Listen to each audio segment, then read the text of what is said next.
Dans mon spectacle, à un moment donné, je fais de l'hypnose. Et il y a un moment donné où je leur dis vous dormez. Sauf que là, dans le public, un mec qui était au bord du couloir, là, il tombe par terre dans la salle. Et quand il se réveille, je sais pas par quelle bizarrerie, le gars n'arrive plus à retrouver son prénom. Moi, ma passion, en fait, c'est de réunir tous les domaines autour du cerveau, de l'humain, de la psycho, et de bluffer les gens avec ça. Quand c'est pour bluffer, je peux m'autoriser tout et n'importe quoi. Est-ce que tu peux fermer les yeux? Super, je vais juste noter quelque chose. Garde bien les yeux fermés, comme ça je montre ça.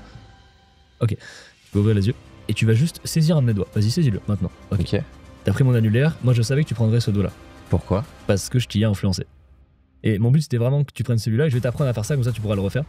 Et ça devient d'où ce désir de bluffer les gens? Quand j'étais petit, j'étais très timide, je sais pas du tout regarder les gens dans les yeux, je rougissais très facilement. J'avais beaucoup de mal à dire je t'aime à mon père. Je sentais que ça me freinait dans tout ce que je faisais. Le mentalisme, c'était un peu un masque qui me permettait d'interagir de ouf avec les gens. Ça a vraiment été ma porte d'entrée vers la sociabilité. De quoi t'es le plus fier aujourd'hui? Je pense que je suis le plus fier de réussir enfin à quasiment être moi-même avec tout le monde. Et donc quelqu'un là qui nous écoute, qui voudrait être plus à l'aise socialement, comment toi tu t'y es pris? Moi, mon objectif final, c'était être capable d'avoir une discussion profonde avec n'importe qui. Pour moi, c'était un truc infaisable. Mais du coup, je l'ai découpé en sous-objectifs. De plus en plus faisable. Très petit pour commencer. Et à force de faire ça, je me suis rendu compte que des fois j'arrivais à demander l'heure, des fois j'arrivais à poser une question marrante à quelqu'un. Et quand j'ai découvert ce truc-là, ça a changé mes interactions. Quelle technique que tu as appris en psychologie ou mentaliste tu utilises dans ta vie de tous les jours? Là, je vais te lâcher une dinguerie, David. Un truc que probablement aucun mentaliste ne dira. L'important, c'est pas ce que tu dis, mais c'est... Eh ben c'est parti, Charlie. En tout cas, je suis vraiment content que tu sois là. Très content d'être là aussi. On a plusieurs points communs. De ce que je comprends, ancien timide. Ouais. Ancien ingénieur, qui aime la psychologie, qui fait des vidéos YouTube, et tu as fait beaucoup plus de spectacles que moi, mais en tout cas, c'est très stylé que tu sois là. Trop cool, bah, merci de l'invitation, je suis très content d'être là. Qu'est-ce que j'ai besoin de savoir sur toi pour comprendre l'homme que j'ai en face de moi? Je pense que la chose principale, ça, à mon avis, hein, c'est ce qui me résume le plus, c'est qu'est-ce que c'est le mentalisme. Qu'est-ce que le mentalisme? Parce que vu que je suis mentaliste, je pense que tu as besoin de savoir ce que c'est réellement. Ok, donc c'est quoi le mentalisme? Bah déjà, ça m'intéresse de savoir toi ce que tu penses du mentalisme et qu'est-ce que tu penses que c'est. Ah putain. Bon, en tout cas, c'est... Bah, j'aurais du mal à formuler une définition, mais déjà dans ma tête, c'est plus du spectacle. Dans ma tête, il y a de l'influence, pouvoir passer des idées, deviner ce que pense la personne. C'est une forme de... Je sais pas, j'ai un peu l'hybride entre magicien et justement une dimension plus psychologique du magicien, quoi. Je sais pas, ça serait difficile à te décrire. Bah c'est ça qui est cool parce que je crois que c'est difficile pour tout le monde et même pour les mentalistes en vrai. Parce qu'il n'y a pas de définition précise. Et du coup, ce qui est intéressant, c'est de savoir quel est le mentaliste que tu as en face de toi. Et moi, ma passion, en fait, c'est de réunir tous les domaines autour du cerveau, de l'humain, de la psycho et de bluffer les gens avec ça. Donc à partir de là, moi, quand c'est pour bluffer, je peux m'autoriser tout et n'importe quoi. Donc peut-être que tu vois, on pourra faire un test tout à l'heure et j'autoriserai d'utiliser toutes les techniques que je connais pour donner l'impression que je rentre dans ta tête, tu vois. Du coup, si on voudrait résumer mon mentalisme, globalement, c'est utiliser tout ce qui me passionne autour du cerveau pour bluffer les gens. Et ça devient d'où ce désir de bluffer les gens? Parce que je pense que c'est un des moyens les plus efficaces pour créer des émotions et donc des souvenirs chez les gens. Moi, je kiffe créer des souvenirs dans ma tête et dans celle des gens.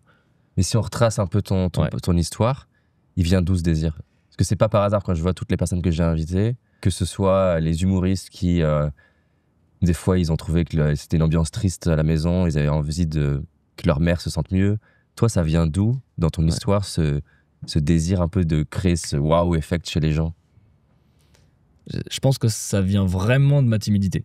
Quand j'étais petit, j'étais très timide, je sais pas du tout regarder les gens dans les yeux, je rougissais très facilement, je rougis encore très facilement. Et je pense que le mentalisme, c'est un peu un espèce de... Au début, en tout cas, c'était un peu un masque qui me permettait d'interagir de ouf avec les gens et de créer un moment cool avec eux. Parce que j'arrivais pas forcément à les faire rire sans ça, j'arrivais pas à être captivant sans ça. Et avec le mentalisme, tu peux créer ce wow effect que certaines personnes arrivent à créer de base dans leur vie, juste en étant cool, en faisant rire les potes, tu vois. T'arrivais pas en fait à connecter avec les gens, à avoir l'attention des gens, et avec cette expertise du mentalisme, d'un coup, tu t'arrivais à capter leur attention, créer un lien. Ouais, et à comprendre aussi comment fonctionnent les gens, tu vois. Tu comprends des choses sur l'humain, sur les relations sociales, et du coup, ça t'aide encore plus à interagir avec eux. Donc je pense que ça a vraiment été ma porte d'entrée vers la sociabilité. Et tu as découvert ça comment, le mentalisme? C'est un truc très bête, c'est une expérience qu'on m'a fait quand j'étais tout petit. C'est ma sœur qui vient me voir, j'ai 12 ans, et elle me dit vas-y alors, fais plein de calculs, 2 plus 2 ça fait combien?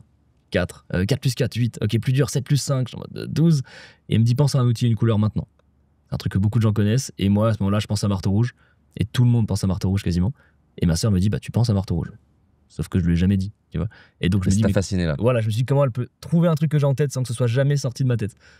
Et de là, j'ai commencé à me renseigner. Et ça, en fait, ça s'appelle des forçages psychologiques. Et c'est un peu les bases en mentalisme. Et du coup, j'ai découvert le mentalisme par ça et j'ai jamais arrêté. Tu peux justement en parler parce que je pense que plein de personnes comprennent un peu théoriquement cette idée, qu'il va se passer des choses qui vont un peu pre-framer, je sais pas comment dire en français, qui vont mettre la personne dans une forme de, comment dire en français, quête de référence, qui vont... Ouais, carrément, ouais, qu'il va y avoir une espèce une réponse automatique un peu. Ouais, et donc comment ça fonctionne typiquement? Enfin, tu peux prendre un exemple de tour justement de mentalisme, et qu'est-ce que tu vas avoir besoin de dire avant, faire dire avant, questionner avant pour que justement la réponse elle soit quasiment sûre. Ça va dépendre du taux d'échec que tu prends. Tu vois, si tu fais une expérience, par exemple, choisir un chiffre entre 1 et 10 maintenant, et les gens qui nous écoutent peuvent aussi en choisir un. En fait, en général, 90% du temps, c'est 7, le chiffre le plus choisi. Je sais pas, c'est ce que tu avais en tête, toi? J'ai pas eu le temps de... Okay. Et en général, ça va être la réponse. J'étais en train de me dire, donc il y a en gros 10 chances d'échec, j'étais en train de réfléchir à ça. Ok, oui, d'accord, ok. Et du coup, tu verras qu'en fait, t'as pas une chance sur 10 de trouver, t'as à peu près, je dirais, 7 ou 8 chances sur 10 de tomber sur 7. Parce que tout le monde prend ça quand tu les presses, que tu les regardes donc, dans les yeux. Là, dans ces cas-là, le mentalisme consiste à connaître les statistiques. Les statistiques des réponses automatiques de ton cerveau, quoi. Ok. C'est ça l'idée. Mais par contre, si tu demandes à une personne de choisir un chiffre entre 1 et 1000, bah là, c'est plus le même délire. Tu vas pas pouvoir trouver une réponse automatique. Il y en a plein différentes. Donc là, il va falloir trouver des techniques d'influence. Et c'est là que le côté mentaliste, moi qui me passionne le plus, entre en jeu de comment t'influences la personne à penser à un chiffre entre 1 et 1000 et que ça fonctionne, tu vois. Et donc, quand tu vas faire ça, t'as des chiffres, toi, que tu connais déjà, ou tu connais plus ou moins une route pour aller vers ça, ou je peux te donner moi un chiffre. Imagine, je te dis, tiens, je veux que t'influences quelqu'un de l'équipe de dire le chiffre 642, est-ce que tu peux le faire comme ça ou est-ce que tu as des chiffres sur lesquels tu t'es entraîné? Il y a plus des chiffres sur lesquels on s'entraîne et sur lesquels on sait faire avec des techniques quelles qu'elles soient, tu vois. Mais par contre, toi, partir d'un chiffre que toi tu me donnes pour le faire, je pense qu'il y aurait des méthodes pour ça, mais ça demande beaucoup de taf, à mon avis. Et donc, par exemple, donne un chiffre que toi t'aimes bien utiliser. Moi, celui que j'aime beaucoup, ça va être le 333 ou le 666. Ils sont très simples à influencer. Ok, mais comment alors? Ils sont très simples. Alors, il y a plein de... Je pourrais t'expliquer la technique en même temps. Ouais, je veux bien. Mais là, du coup, je vais le faire le résultat. Ok, on peut s'en faire un si tu veux. On peut s'en faire un légèrement différent. Tu sais quoi, on s'en fait un après. Dans la même idée, mais pas avec des chiffres. On fera la même idée. Mais par exemple, le 333, tu vois, tout va être dans le fait de donner l'illusion à la personne que c'est ce qu'elle a choisi librement, alors qu'en fait, tu as restreint ses possibilités. Par exemple, si je te dis, du coup, tu vas penser à un nombre à 3 chiffres. Faut que tu l'aies en tête, mais juste prends 3 chiffres identiques. Et puis 3 chiffres impairs, parce que sinon c'est pas drôle. Donc vas-y, tu prends 3 chiffres identiques et impairs, faut que tu l'aies en tête maintenant. Et là je l'ai pas fait, mais en vrai je t'aurais fait un 3 de la main en disant 3 chiffres. Ça augmente fortement les chances que tu partes dans les 300. Et puis ensuite je t'aurais dit, tu l'as en tête, donc prends 3 chiffres identiques, donc tu gardes le 3 de départ, mais tu prends 333. Et puis si tu avais pris un 4 ou un 2, tu serais allé sur un chiffre impair et probablement autour du 3, tu vois. Donc en fait il y a de fortes chances que tu termines sur ça. Sauf que si je m'arrête là, t'as une chance sur 10 en fait, tu vois, parce que t'as une chance sur 5 parce que t'as 111, 333, 555, etc. Donc après, une fois que la personne a son chiffre, tu lui laisses un peu de temps. Tu fais autre chose avec elle, et là tu crées un faux souvenir dans sa tête. Et ensuite tu reviens sur ça à la fin, et tu lui dis t'as pris un chiffre entre 1 et 1000, celui que tu voulais. T'es pas influencé. Et là tu dis t'as pensé à combien, tu l'écris quelque part, 333, et tu le retournes. Et là, l'histoire qui se raconte derrière, c'est que t'as influencé une personne à penser à un nombre entre 1 et 1000 librement. Tu vois. Parce qu'elle a oublié en fait que toi t'avais restreint et cadré. C'est ça. Super intéressant. Quand tu dis lui recréer un souvenir, c'est ce que tu décris quand tu dis ce que tu m'avais dit. En fait, si tu lui redécris ce qui s'est passé, qui s'est pas exactement passé. Ça. Ou même pire que ça, si tu lui demandes de réexpliquer ce qui s'est passé, en fait, elle va pas te ressortir que tu avais demandé 3 chiffres impairs, 3 chiffres. Si t'attends 10 minutes, elle va te dire, tu m'as demandé de penser à un nombre à 3 chiffres. Et là, tu dis exactement. Et ça s'arrête là. Le souvenir, il est ancré, c'est elle qui l'a dit et tu l'as validé, donc c'est terminé, tu vois. Super intéressant. Et c'est quoi la place qu'il y a dans du rythme? Le temps que tu laisses à la personne de réfléchir ou pas, comment ça se passe? C'est pareil pour la salle d'ailleurs aussi. Ouais, quand tu gères une salle, ça dépend vraiment de l'expérience que tu fais. Mais quand tu veux vraiment faire des expériences d'influence purement psychologiques, il y a un truc très important à connaître, c'est la saturation du cerveau. Tu sais, notre cerveau, je pense que tu le sais même mieux que moi, il a 3 à 4 à 5, 7 slots maximum, cette case dans laquelle il peut mettre des informations. Et si tu satures ces informations-là, il ne pourra pas aller plus loin. En général, tu ne pourras pas retenir plus de 10 informations en même temps, ça devient trop pour notre cerveau. Donc, à partir de là, tu peux remplir ces petites cases avec plein d'interactions différentes. Par exemple, le fait de regarder dans les yeux, ça augmente la charge cognitive. Le fait de mettre du contact physique aussi. Le fait de poser des questions. Le fait de demander à quelqu'un de se déplacer ou de tenir quelque chose. En fait, quand tu cumules toutes ces informations-là, à la fin, il a tellement plus de cases que ça devient la réponse automatique qui sort. Et c'est ça qu'on cherche, en fait, quand on influence. C'est vraiment la réponse automatique. Et donc, toi, là, par exemple, tu t'es entraîné sur c'est quoi la manière rapide de pouvoir charger cognitivement la personne. Ouais, surtout pour le spectacle. Et une fois que la personne est dans cette charge cognitive, comment tu crées cette induction où tu l'amènes vers là où tu as envie d'aller? Une fois qu'elle est chargée cognitivement. Bah à ce moment-là, il faut lui poser la question qui t'intéresse, mais il faut que tu sois certain qu'elle soit vraiment chargée. Et une fois que c'est bon, tu lui amènes vers les questions où toi tu sais qu'il y aura des réponses automatiques, très probable. Et comment tu sais qu'elle est vraiment chargée cognitivement? Bah tu peux le voir avec plein de trucs. Déjà, tu peux voir à la pupille, en vrai, parce que plus la charge cognitive augmente, plus la pupille se dilate. Donc ça, c'est intéressant de le savoir. Parce qu'elle se concentre sur ce qui se passe. Exactement, donc c'est qu'elle est très focus. Tu peux le voir aussi à sa façon de te répondre. Si c'est des réponses très rapides et pas réfléchies, tu sais qu'elle est vraiment saturée. Si vraiment elle prend le temps pour répondre, tu sais qu'elle te suit pas vraiment. Ouais. Et tu vas voir aussi à sa façon de se synchroniser avec toi. Quand la personne est vraiment concentrée sur ce qu'elle dit et qu'elle est vraiment attentive, bah, vous avez tendance à avoir la même position, avoir une distance assez proche aussi. Et donc en fait, toutes ces informations-là cumulées où tu te dis très probablement là, je peux l'amener où je veux, tu vois, à ce moment-là, pour la bluffer. Évidemment. C'est drôle, alors je pense que je pourrais améliorer ma technique, mais j'en ai moins besoin. Mais quand j'allais aux États-Unis faire mes interviews, mon problème, c'est que on a plein de matériel à amener aux États-Unis et on partait avec des équipes réduites et il y a des poids maximum dans les aéroports par rapport au poids que tu peux mettre en cabine. Donc c'est compliqué quand tu as des valises qui sont censées faire 8 kilos et qu'en font 25 chacune, de passer. Et clairement, avec le temps, je m'étais rendu compte que si je pose plein de questions au moment où c'est le moment de peser ma valise, mais au fait, est-ce qu'il est plein l'avion, quelle heure il est, elle me regardait, la personne, des fois complètement perdue et au bout d'un moment, je disais en tout cas, je sais plus. En tout cas, je faisais un truc comme ça où je lui posais plein de questions, je parlais de moi, elle me regardait. Et après, j'essayais justement de passer à autre chose. Et c'est vrai que ça marchait plus souvent que juste l'aléatoire pour qu'elle pense à autre chose et qu'elle oublie de peser ma valise, par exemple. Ah, génial. Bah, c'est vraiment ça. Tu lui satures le cerveau. C'est très fort. Ouais, c'est ça. Mais ma difficulté, parfois, c'était... parce qu'encore une fois, je m'entraînais une fois tous les 3 voyages, quoi. C'était parfois... Des fois, j'avais pas le flow.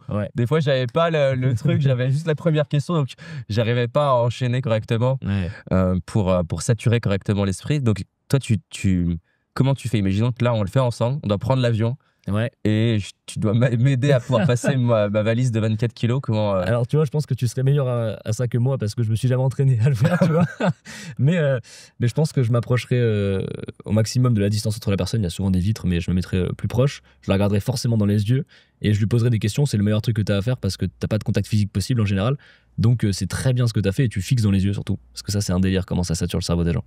C'est pour ça d'ailleurs quand on est petit en général on a peur de regarder les gens, on n'arrive pas trop à le faire parce que ça crée un truc un peu en nous de waouh, ok, il se passe un truc, tu vois, c'est attentif et c'est flippant des fois. Donc ouais, je pense que je ferai ça et puis après c'est des questions plutôt ouvertes, plutôt fermées? Non, il faut que ce soit des questions plutôt fermées, très automatiques. Quelle heure il est, l'avion décolle quand, qu'est-ce que c'est, quel vol, est-ce que c'est le bon endroit, est-ce que c'est, enfin tu vois, des questions très faciles à répondre. Ouais, c'est ça. Parce que sinon elle se concentre sur la réponse mais elle te répond pas directement et ça la sort du truc, tu vois. Et tu dois en enchaîner combien, entre guillemets, pour que la personne... Je pense déjà 3-4 questions, il y a déjà une saturation qui se crée. Si tu sais combien de temps elle va mettre avant de te laisser partir, c'est essayer de prévoir le temps qu'il faut, tu vois, de questions.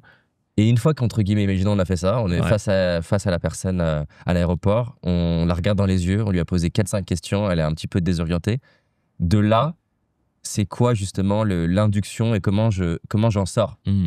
Parce qu'il va falloir qu'elle finisse quand même ce qu'elle a à faire, me donner mon billet, oublier de peser la valise.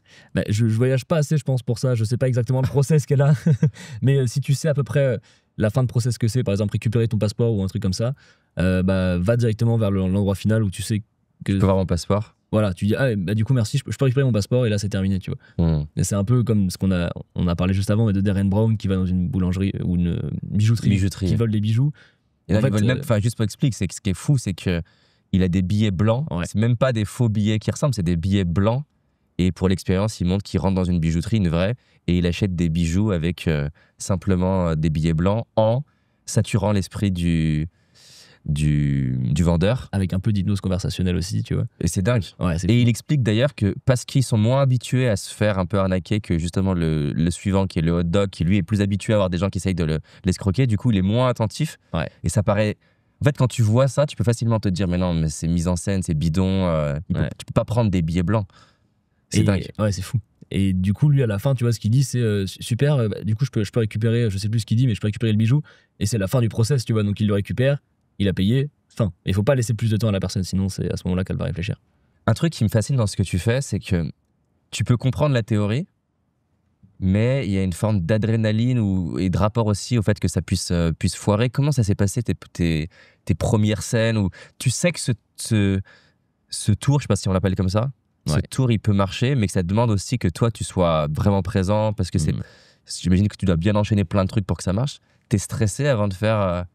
Enfin, raconte-moi une des premières scènes un peu challengeantes où tu vas vouloir placer un truc pas facile pour toi. Ma toute première scène, c'est dans un Club Med. En fait, je crois que j'ai 19 ans et je me dis, je veux faire de la scène. Sauf qu'aucune salle de spectacle, je veux un mec qui débute, qui n'a pas d'expérience, qui n'a pas de captation, il ne peut pas voir le spectacle.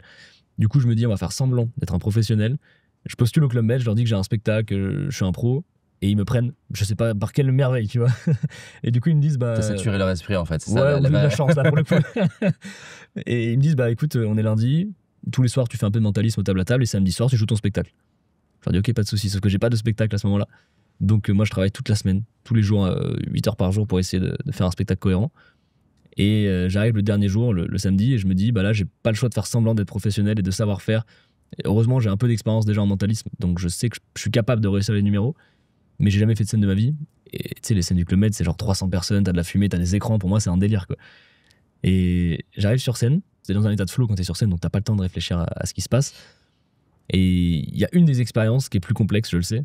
Et donc, c'est la 4e, l'avant-dernière. Et là, je fais venir les spectateurs. Pourquoi elle est plus complexe ? Parce que c'est sans filet de secours. En général, dans des expériences sur scène, t'as toujours un petit filet d'illusionnisme, ou des fois même c'est la base de l'expérience. Et là, je me dis, vas-y, j'ai envie de faire un truc. Et attends, c'est quoi du coup le filet de secours par exemple ? Par exemple, ça va être, tu vois, t'as un moyen d'influencer quelqu'un à penser à un mot précis. Ouais. Mais si ça marche pas, tu sors un petit truc de magie ou un petit carnet sur lequel tu forces automatiquement, par exemple, un mot. Et là, du coup, ça te sauve. Si jamais elle prend pas le mot que tu voulais, t'as toujours ce backup-là et c'est bon. Tu vois. Ok. Sauf que là, j'ai pas de ce backup-là sur le numéro 4 parce que j'avais envie de tester aussi. C'est ça qui me fait kiffer de tester sans ça. Et aussi parce que j'ai pas trouvé de backup, en vrai. Je me suis dit, je crois que j'ai pas de technique de magie pour faire ça, donc on va le faire sans. Et évidemment, je foire, tu vois, devant tout le monde. Et j'ai pas de backup de secours. Donc à ce moment-là, t'as l'impression d'être extrêmement mauvais. T'as l'impression que tous les gens l'ont remarqué, que t'es le pire mentaliste du monde et que c'est catastrophique. Et d'autant plus que j'imagine que tu crées une tension. Ouais. Enfin, c'est pas comme rater un truc vite fait. C'est-à-dire que t'as construit tout un suspense, quoi. C'est un peu comme quand tu racontes une histoire et que la chute est nulle. C'est ça. Les gens, ils sont avec toi, ils attendent, quoi. C'est ça, surtout que le début s'est bien passé. Donc t'as 300 personnes qui sont captivées par toi. Tu fais monter la sauce et d'un coup, ça s'écroule et il se passe juste un gros blanc et tu sais pas comment réagir. Du coup, moi, j'enchaîne de façon très maladroite. Je fais rasseoir les spectateurs. Je fais mon final qui fonctionne plutôt bien. Et c'est là que je me suis dit, en fait, je crois que les gens te considéreront toujours comme un personnage secondaire. Parce que quand je sors du spectacle, personne ne me parle du numéro. C'est-à-dire que personne ne me parle du fait d'avoir raté. Ils me parlent tous des trucs qui les ont fait rire, du final qui était cool, des numéros qui les ont bluffés, du fait qu'ils auraient voulu venir sur scène, de ce qu'ils ont ressenti pendant le spectacle, en fait. Mais quand tu dis personnage secondaire, c'est dans le sens que c'est eux le premier personnage ? Ouais, en fait, c'est que tu te dis, en fait, là, les gens ont vu le mentaliste sur scène raté, ils ont vu qui j'étais vraiment, ils ont vu que j'étais mauvais ou que j'ai raté, et ils se sont projetés. En fait, non. Ils ont juste ressenti, ils ont juste vécu un spectacle, ils se sont mis dans leur perception à eux, tu vois, ils se sont peut-être même dit putain, j'aurais pas aimé être à sa place. En fait, ils sont tous mis dans leur prise, mais t'es pas du tout le personnage principal que tu penses être. C'est eux le personnage principal. C'est ça, tout le monde est le personnage principal de sa vie. Mais quand on est au jour le jour, on n'a pas conscience de ça, on a l'impression vraiment d'être au centre du système, alors que pas vraiment. Et ça m'a fait un déclic sur ça, ce genre-là. Je me suis dit, en fait, les gens s'en foutent, ils ont passé un moment dans l'ensemble qui était cool, et ils se concentrent sur ça. Et moi, je me concentre sur le moment où ça m'a le plus gêné du spectacle, et je me suis dit, en fait, on n'a pas la même perception du truc. Non, c'est super intéressant ce que tu dis, ce que je trouve que on va aller dessus d'ailleurs sur la timidité, c'est que moi je voyais à quel point je me positionnais sans m'en rendre compte, c'est un peu le centre du monde, c'est-à-dire que du coup je vais rentrer dans le restaurant et si les gens ils me regardent et s'ils me trouvent ridicule et si je rentre et en fait je me vautre et si même plein de situations du quotidien étaient dures, juste demander l'addition, aller parler à une personne et en fait au fond soit la personne elle s'en fout, ouais. Soit elle va même pas s'en rendre compte. Au pire, ça va lui faire du bien à elle. Ouais. Elle va se dire ah putain, je suis pas le seul à à foirer, ou alors elle va se dire putain je suis trop fort à côté de cette personne, mais en fait c'est pas toi le sujet. Et pareil sur une vidéo YouTube, en fait c'est tellement je trouve puissant ce que tu viens de dire, c'est-à-dire qu'on a l'impression qu'on est le centre de l'attention des autres, et même quand on foire devant eux, au final ce qui compte pour eux c'est eux. Ouais. Et donc carrément, il y a un truc qui résume bien ça, c'est l'idée de se dire que si on a tout le temps l'impression qu'on est au centre de l'attention et que tout le monde a cette impression-là, ça veut dire que tout le monde se concentre sur soi et pas sur toi, en vrai. Et je trouve cette idée-là logique et cool à avoir en tête. T'en souffrais comment de cette timidité? C'était parce que je vois qu'il y a des personnes qui sont plus ou moins timides et qui en souffrent plus ou moins. Ouais. Toi, c'était quelque chose qui te frustrait énormément. Tu le vivais comment? Je le vivais en vrai pas super mal. Ouais, j'ai pas abusé non plus, mais je sentais que ça me freinait dans tout ce que je faisais. Par contre, c'est ça qui me frustrait le plus, c'est que je pouvais pas faire du mentalisme à tout le monde, parce que des fois je n'osais pas du tout aller voir la personne. Je pouvais pas me faire plein de potes aussi. J'avais mon groupe de potes, mais on était 2-3 et point. Tu vois, je n'osais pas parler aux gens, je n'osais pas sociabiliser. Quand ils étaient pas là, je mangeais tout seul parce que je n'osais pas aller parler à d'autres gens. Et du coup, dans tous mes domaines de vie, un peu, que ce soit même le sport en soi, je n'osais pas demander des conseils aux gens, etc. Donc en fait, ça me limitait dans tout ce que je faisais, et c'est une frustration générale, tu vois. Ça me rendait pas triste, mais ça me freinait, je pense, énormément, quoi. Donc c'est ça le réel problème, et je me suis dit, si vraiment tu veux atteindre des objectifs que tu te fixes, il va falloir que tu sois capable de parler aux gens. Parce que sinon, tu vas pas aller loin, vraiment. Et donc quelqu'un là qui nous écoute, qui voudrait être plus à l'aise socialement, ça tu peux partir de toi, mais comment toi tu t'y es pris justement pour pouvoir passer de j'ai que ma bande de potes, j'arrive pas à connecter avec des gens, je peux discuter avec un inconnu, je peux demander des conseils, je peux socialiser. Comment ça s'est passé? Moi, ça s'est passé, et c'est assez marrant du coup de parler de ça avec toi, mais ça s'est passé avec ta méthode des petits pas, où je me suis dit, je vais me fixer des objectifs très petits pour commencer, avec un objectif final, tu vois. Moi, mon objectif final, c'était être capable d'avoir une discussion profonde avec n'importe qui. Sauf que ça me paraissait lunaire. De pouvoir arrêter quelqu'un dans la rue et discuter de façon profonde avec lui, pour moi, c'était un truc infaisable. Mais du coup, j'ai découpé en sous-objectifs, de plus en plus faisables, jusqu'à arriver à un truc où j'étais capable de faire, c'est-à-dire dire bonjour à quelqu'un dans la rue. Même ça me challengeait en vrai, mais du coup, je m'entraînais à le faire, j'étais capable de le faire, et plus je le faisais, plus ça devenait facile. Et quand c'est devenu facile, je suis passé au 2e niveau, demander l'heure à quelqu'un, ou demander le prénom. C'est un truc un peu plus poussé quand même. Et j'ai monté étape par étape comme ça pendant 6 à 8 mois. J'ai fait ça quand j'étais à la fin du lycée, même au début de mon école d'ingé, donc j'avais quand même 18 ans, tu vois. Et à force de faire ça, j'ai découvert un autre truc en fait, c'est l'échauffement social. Parce que je me suis rendu compte que des fois, j'arrivais à demander l'heure, des fois, j'arrivais à poser une question marrante à quelqu'un, et la fois d'après, j'y retourne, j'y arrive plus. Et ça, c'est très frustrant, t'as l'impression de perdre du niveau alors que tu t'es entraîné pendant 2 mois et tu te dis, bah, j'y vais pas une semaine et je sais plus le faire. Et en fait, je sais toujours le faire, c'est juste que je suis pas échauffé socialement. Et ce truc-là est fou, c'est vraiment, je pense, la chose à retenir pour moi sur la timidité et la peur du regard des autres, c'est que notre cerveau, il a besoin de s'échauffer. Comme un muscle a besoin de s'échauffer avant une séance de sport, et tu peux t'échauffer facilement en parlant aux gens, en disant bonjour à des inconnus, en demandant l'heure ou en parlant à tes potes. En fait, il faut juste pas arriver à 18h sans être jamais sorti de chez soi et se dire je vais parler à toute la terre entière, ça va bien se passer. Non, ton cerveau, il est pas calibré sur ça. En fait, tu veux l'échauffer pour le mettre en état de flow des interactions sociales. Et quand j'ai découvert ce truc-là, je crois que le terme technique, c'est élan d'exécution, ça a changé mes interactions. Et même maintenant, même là, avant de venir, je parlais à tous les gens que j'ai croisés dans la rue pour être échauffé en arrivant, tu vois. Et pas arriver, m'être levé, être en mode salut David, et être un peu moins à l'aise. C'est vraiment stylé.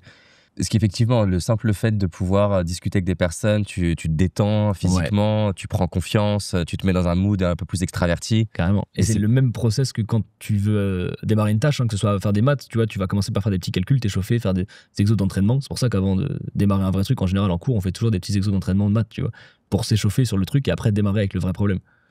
Et si on creuse le côté regard des autres, parce que tu vois, quand t'en parlais, ça m'a rappelé mes souvenirs à 18-19 ans où je me donnais le défi d'aller parler à des inconnus dans la rue avec cette même stratégie de me dire j'ai envie de pouvoir être plus à l'aise et donc je vais découper en micro-étapes. Et mes potes me disaient mais ça marche pas ta stratégie, parce que chaque fois la question c'était concrètement t'as couché combien de nanas, et la réponse était forcément 0 parce que j'allais tellement par micro-itération. Et donc j'avais embarqué un pote avec moi, c'était plus facile pour m'échauffer socialement d'être déjà avec lui. Et d'ailleurs, on n'abordait pas que des filles, on abordait plein de personnes. Et d'ailleurs, c'était plus facile d'aborder des personnes avec qui on n'avait aucun intérêt pour s'échauffer. Donc ça me parle de ouf. Et je me souviens la première fois, et on est dans le centre commercial, et on avait beau être tous les deux, c'était fou comment c'était dur. On a dû passer 1 heure à juste laisser passer des gens et à pas y aller en fait. Parce qu'il y avait ce truc de j'ai trop peur d'être ridicule. Et même si intellectuellement on se disait bah c'est pas grave, c'est rien. C'était viscéral, tu vois, c'était primitif. C'est vraiment le cerveau primitif qui reprend le dessus et qui dit non, tu vas pas parler à cet inconnu. Toi, qu'est-ce qui marche le mieux, ou qu'est-ce qui a marché le mieux peut-être par le passé, parce que maintenant tu es plus entraîné, donc tu as pris confiance, pour éviter que la partie plus primitive, l'amygdale du cerveau, te dise non, danger de mort, on va pas parler à l'inconnu, c'est trop dangereux. C'est quoi qui t'aide? Respiration, des phrases que tu te dis, est-ce que c'est juste l'échauffement comme tu disais? Moi, je pense une chose que j'aimais bien faire, sans savoir que c'était ça à l'époque, c'est des recadrages internes. C'est de se dire, en fait, il y a une réalité où je vais parler à la personne, elle me recale et elle me dit que je la dérange. Et c'est gênant et je vais mal le vivre et je vais être très mal. Mais il y a un monde aussi où je vais la voir et en fait, ça se passe bien et elle passe un bon moment. Et les deux réalités sont vraies. Il faut juste trouver une réalité qui te parle et qui est positive, parce qu'il y en a forcément. Et du coup, le recadrage, c'est un peu ça. C'est se dire, en fait, oui, ça peut mal se passer et c'est l'idée de base que j'ai. Mais est-ce qu'il n'y a pas des idées aussi tout aussi vraies qui pourraient être positives? Et se les mettre en tête, déjà, ça m'aidait un peu. Mais le truc vraiment qui m'aidait à y aller, c'était de compter dans ma tête. On connaît tout ça, ce truc de 1, 2, 3, 4, 5, salut, t'es devant. Et t'as pas le choix. Et t'as même plus envie de lui parler que de partir, parce que c'est chelou de partir. Donc t'es obligé de lui parler à partir du moment où t'es en face. Et après ça, j'ai découvert plus tard que, en fait, quand tu comptes dans ta tête comme ça empêche la sécrétion du cortisol. C'est l'hormone du stress, l'hormone qui te fait rester en arrière.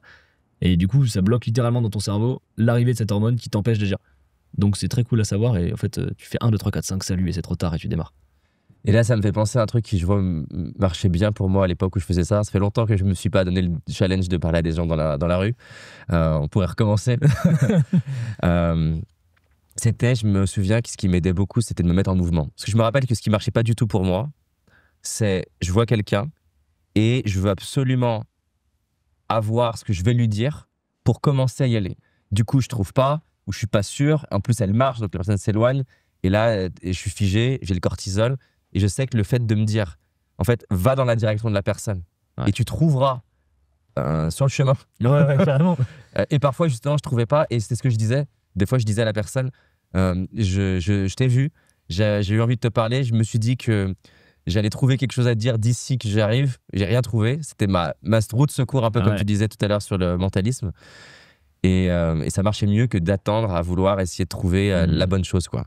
Hyper intéressant, ouais. Mais ce qui est drôle, c'est que quand je te voyais, là, je préparais l'interview, je te voyais le faire, parler dans la rue. J'ai beau l'avoir fait des dizaines de fois il y a 10 ans pour être plus à l'aise, et clairement, ça a changé ma vie. Je pense que j'aurais jamais pu déjà rencontrer ma chérie sans ça et développer mon entreprise. Mais je te revoyais et je me disais, putain, ça serait toujours dur, en fait. Ça serait toujours dur, là, de retourner dans la rue, d'aller reprendre la porte-voix, d'aller parler à des inconnus. Je crois qu'humainement, c'est pas normal de faire ça. Je te jure, je pense vraiment qu'on n'est pas conçu pour faire ça. Comme les spectacles, là, moi, je serais toujours stressé sur scène, que ce soit 100 personnes ou un zénith, tu vois. Et je pense qu'humainement, on n'est pas fait pour parler devant des milliers de personnes et même, on n'est pas fait pour créer du lien avec des groupes qui sont pas le nôtre. Il n'est pas le nôtre. Donc je comprends. Moi, je pense qu'à chaque fois que j'y vais, j'ai toujours une pression et des fois, j'y arrive toujours pas. Hein. Et des fois où je veux faire des vidéos dans la rue et je mets 1h30 avant de pouvoir démarrer ma vidéo parce qu'il faut que je chope les bonnes personnes. Mais en vrai, c'est des excuses. C'est juste que j'ose pas interagir avec toutes les personnes qui sont là. Je suis pas échauffé, je suis pas dans le bon mood et je galère. Mais je sens qu'il y a une énorme progression par contre par rapport à quand j'ai commencé. Et ce qui est ouf en plus, c'est qu'au final, j'imagine ton audience, elle est autant inspirée. C'est ça que les gens comprennent pas, je trouve. C'est que j'aime bien l'analogie souvent pour un peu faire réfléchir les personnes de manière simple. Je dis, aucune personne m'a dit que son héros c'était Ken de Ken et Barbie parce qu'il est trop parfait, il réussit tout, il nage, il reste coiffé, etc. Et j'imagine que ton audience, elle est autant inspirée par toi parce que tu réussis que par le fait que tu te mettes en danger, que tu testes des trucs. Ouais. Et au final, c'est ça qui inspire souvent. C'est même pas tant est-ce que la personne elle va y arriver. C'est si je suis à sa place, c'est pas évident d'aller parler dans le métro, c'est pas évident de se mettre sur scène, c'est pas évident de réaliser ses rêves. Et on pense trop que ce qui est inspirant, c'est la fin de l'histoire, alors que c'est souvent le process qui inspire les gens. Enfin, je sais pas ce que t'en penses. Ouais, je suis très d'accord. Et je pense que c'est aussi ta force à toi aussi. Hein. C'est que tu partages volontiers ton histoire. Et il y a un côté vulnérable, en vrai, quand tu partages quitter ce que tu ressens et ce que tu as vécu. Mais c'est ce qui te rend aussi plus humain, donc plus attirant, en vrai. On a envie de s'attacher à toi et on a envie de se dire putain, David, il l'a fait, Charlie, il l'a fait, mais venez, viens, moi aussi, je le fais, tu vois. J'ai vraiment aimé ce que tu as dit là sur le recadrage. On est fixé sur une réalité qui est celle où ça peut foirer. Et en fait, il y a tout un degré des réalités autres qui sont peut-être beaucoup plus intéressantes. Ça peut bien se passer. On pourrait même voir aussi que souvent, on s'arrête sur la première image, que potentiellement la personne pourrait te dire tu me fais chier. Et qu'en fait, parce que tu es à l'aise et que tu as la bonne répartie, cette même personne, ça se passe bien après. Je vois souvent comment on est stressé, par exemple, en interview, ou je sais pas, tu vas avec un journaliste, ou peu importe, on est stressé de. Et s'il se passait ça, alors que ça se trouve, s'il se passe ça, c'est le début d'un truc super. Ouais. Et donc, il y a voir les autres réalités, et il y a voir que même si ça se passe, en fait, je pense à des images où les personnes me disaient, ah, tu me saoules, j'ai pas le temps. Et au final, on est resté à l'époque, je sais pas, d'une demi-heure à discuter, que c'était plus une phrase réflexe que vraiment je la saoulais, en fait. Ouais, carrément. Tu vois d'autres choses qui t'aident par rapport au regard des autres aujourd'hui?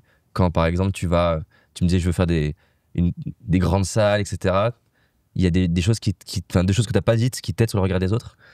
Et moi, il y a une étude qui m'a beaucoup aidé. Ouais. C'est celle qui a essayé de un peu démontrer l'effet spotlight, l'effet projecteur. Ouais. Je te la résume, mais en gros, c'est un chercheur qui a réuni plein de sujets et il leur a fait porter des t-shirts un peu ridicules. C'est des gros t-shirts avec des stars un peu imprimés, des grosses têtes, Bob Marley en énorme, cette personne, mais des t-shirts avec des trucs comme ça. Et il leur a dit, bah, allez vous balader dans une foule de personnes. Ils savent pas pourquoi vous êtes là, juste allez-y. Et à la fin de la balade, ils leur ont dit, à votre avis, combien de personnes ont remarqué votre t-shirt? Et quasiment sur tous les sujets, ils ont surestimé de 5 fois la réalité. Ce qui veut dire qu'en fait, si on résume un peu, quand tu penses qu'il y a peut-être 10 personnes, qui ont vu que tu avais les cheveux un peu plus gras aujourd'hui, ou un peu peut-être des boutons sur ta tête, ou une tache sur ton t-shirt, en vrai, il n'y en a que 2. C'est ça que ça veut dire. Et ça fait du bien à savoir, et ils ont après reproduit l'expérience, et ça a remarché encore dans cette même idée qu'on surestime de 5 fois la réalité par rapport au regard des autres. Mais en plus, dans l'expérience, c'est 5 fois plus de personnes qu'on pense qu'ils ont vu. Mais j'imagine qu'on exagère aussi ce qu'ils se disent. Que mais sur les 10, les 2 qui l'ont vu, ils ont pas forcément ils ont peut-être vu que tu avais le t-shirt Bob Marley et ils sont peut-être juste dit c'était cool. Ouais, tellement. Ou il a un t-shirt Bob Marley, quoi. Ouais, carrément, c'est vrai qu'on surestime aussi le jugement, du coup. Intéressant. Trop stylé. On pourrait creuser sur le regard des autres. J'aimerais qu'on aille sur la partie. Dans ton parcours, c'est quoi un des plus gros échecs qui t'a le plus appris? Il y a un échec qui est assez récent, en vrai, et qui m'a mis une petite claque. Je suis très pote avec Fabien Olicard, un autre mentaliste. Et vu qu'on travaille pas mal ensemble, il m'a dit, bah là, si tu veux, je fais la salle Playel, c'est une 2500 places sur Paris, j'ai jamais fait de scène aussi grosse.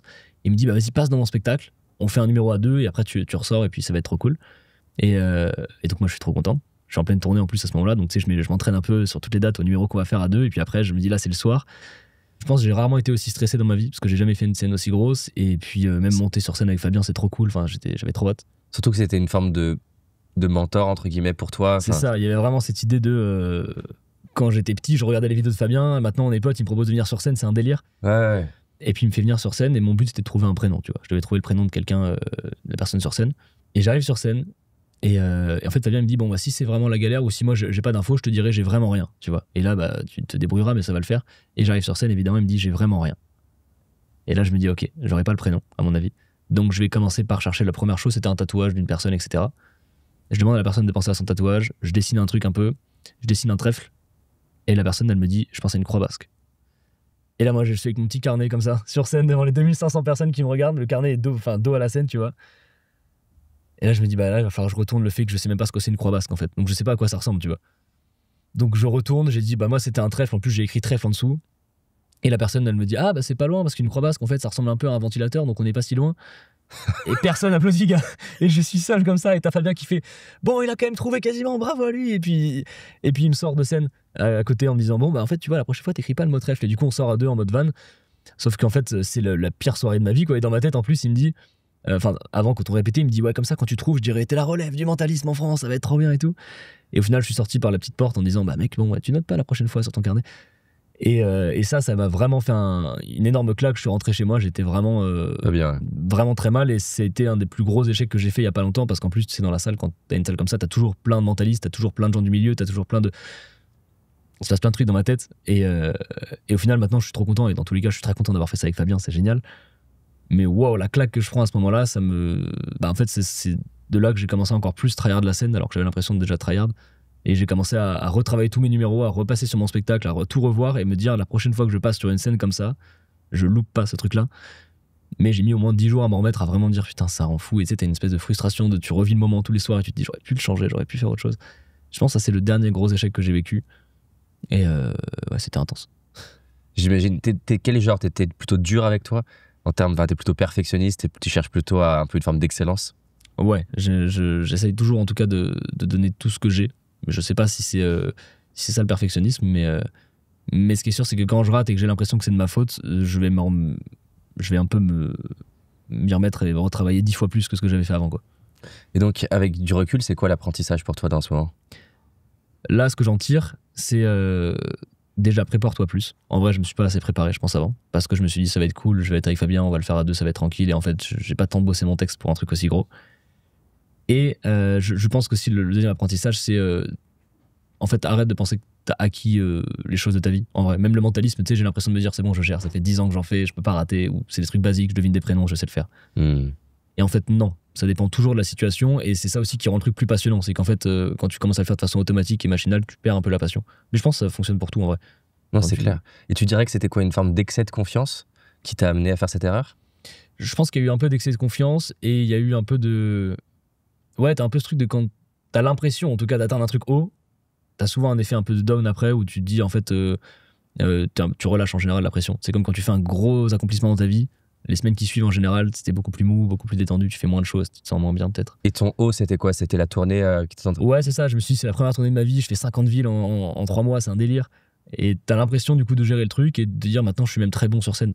J'ai fait moins de 200 spectacles dans ma vie, tu vois, il y en a qui sont à 3000, enfin, je suis pas du tout excellent sur scène, je m'entraîne encore.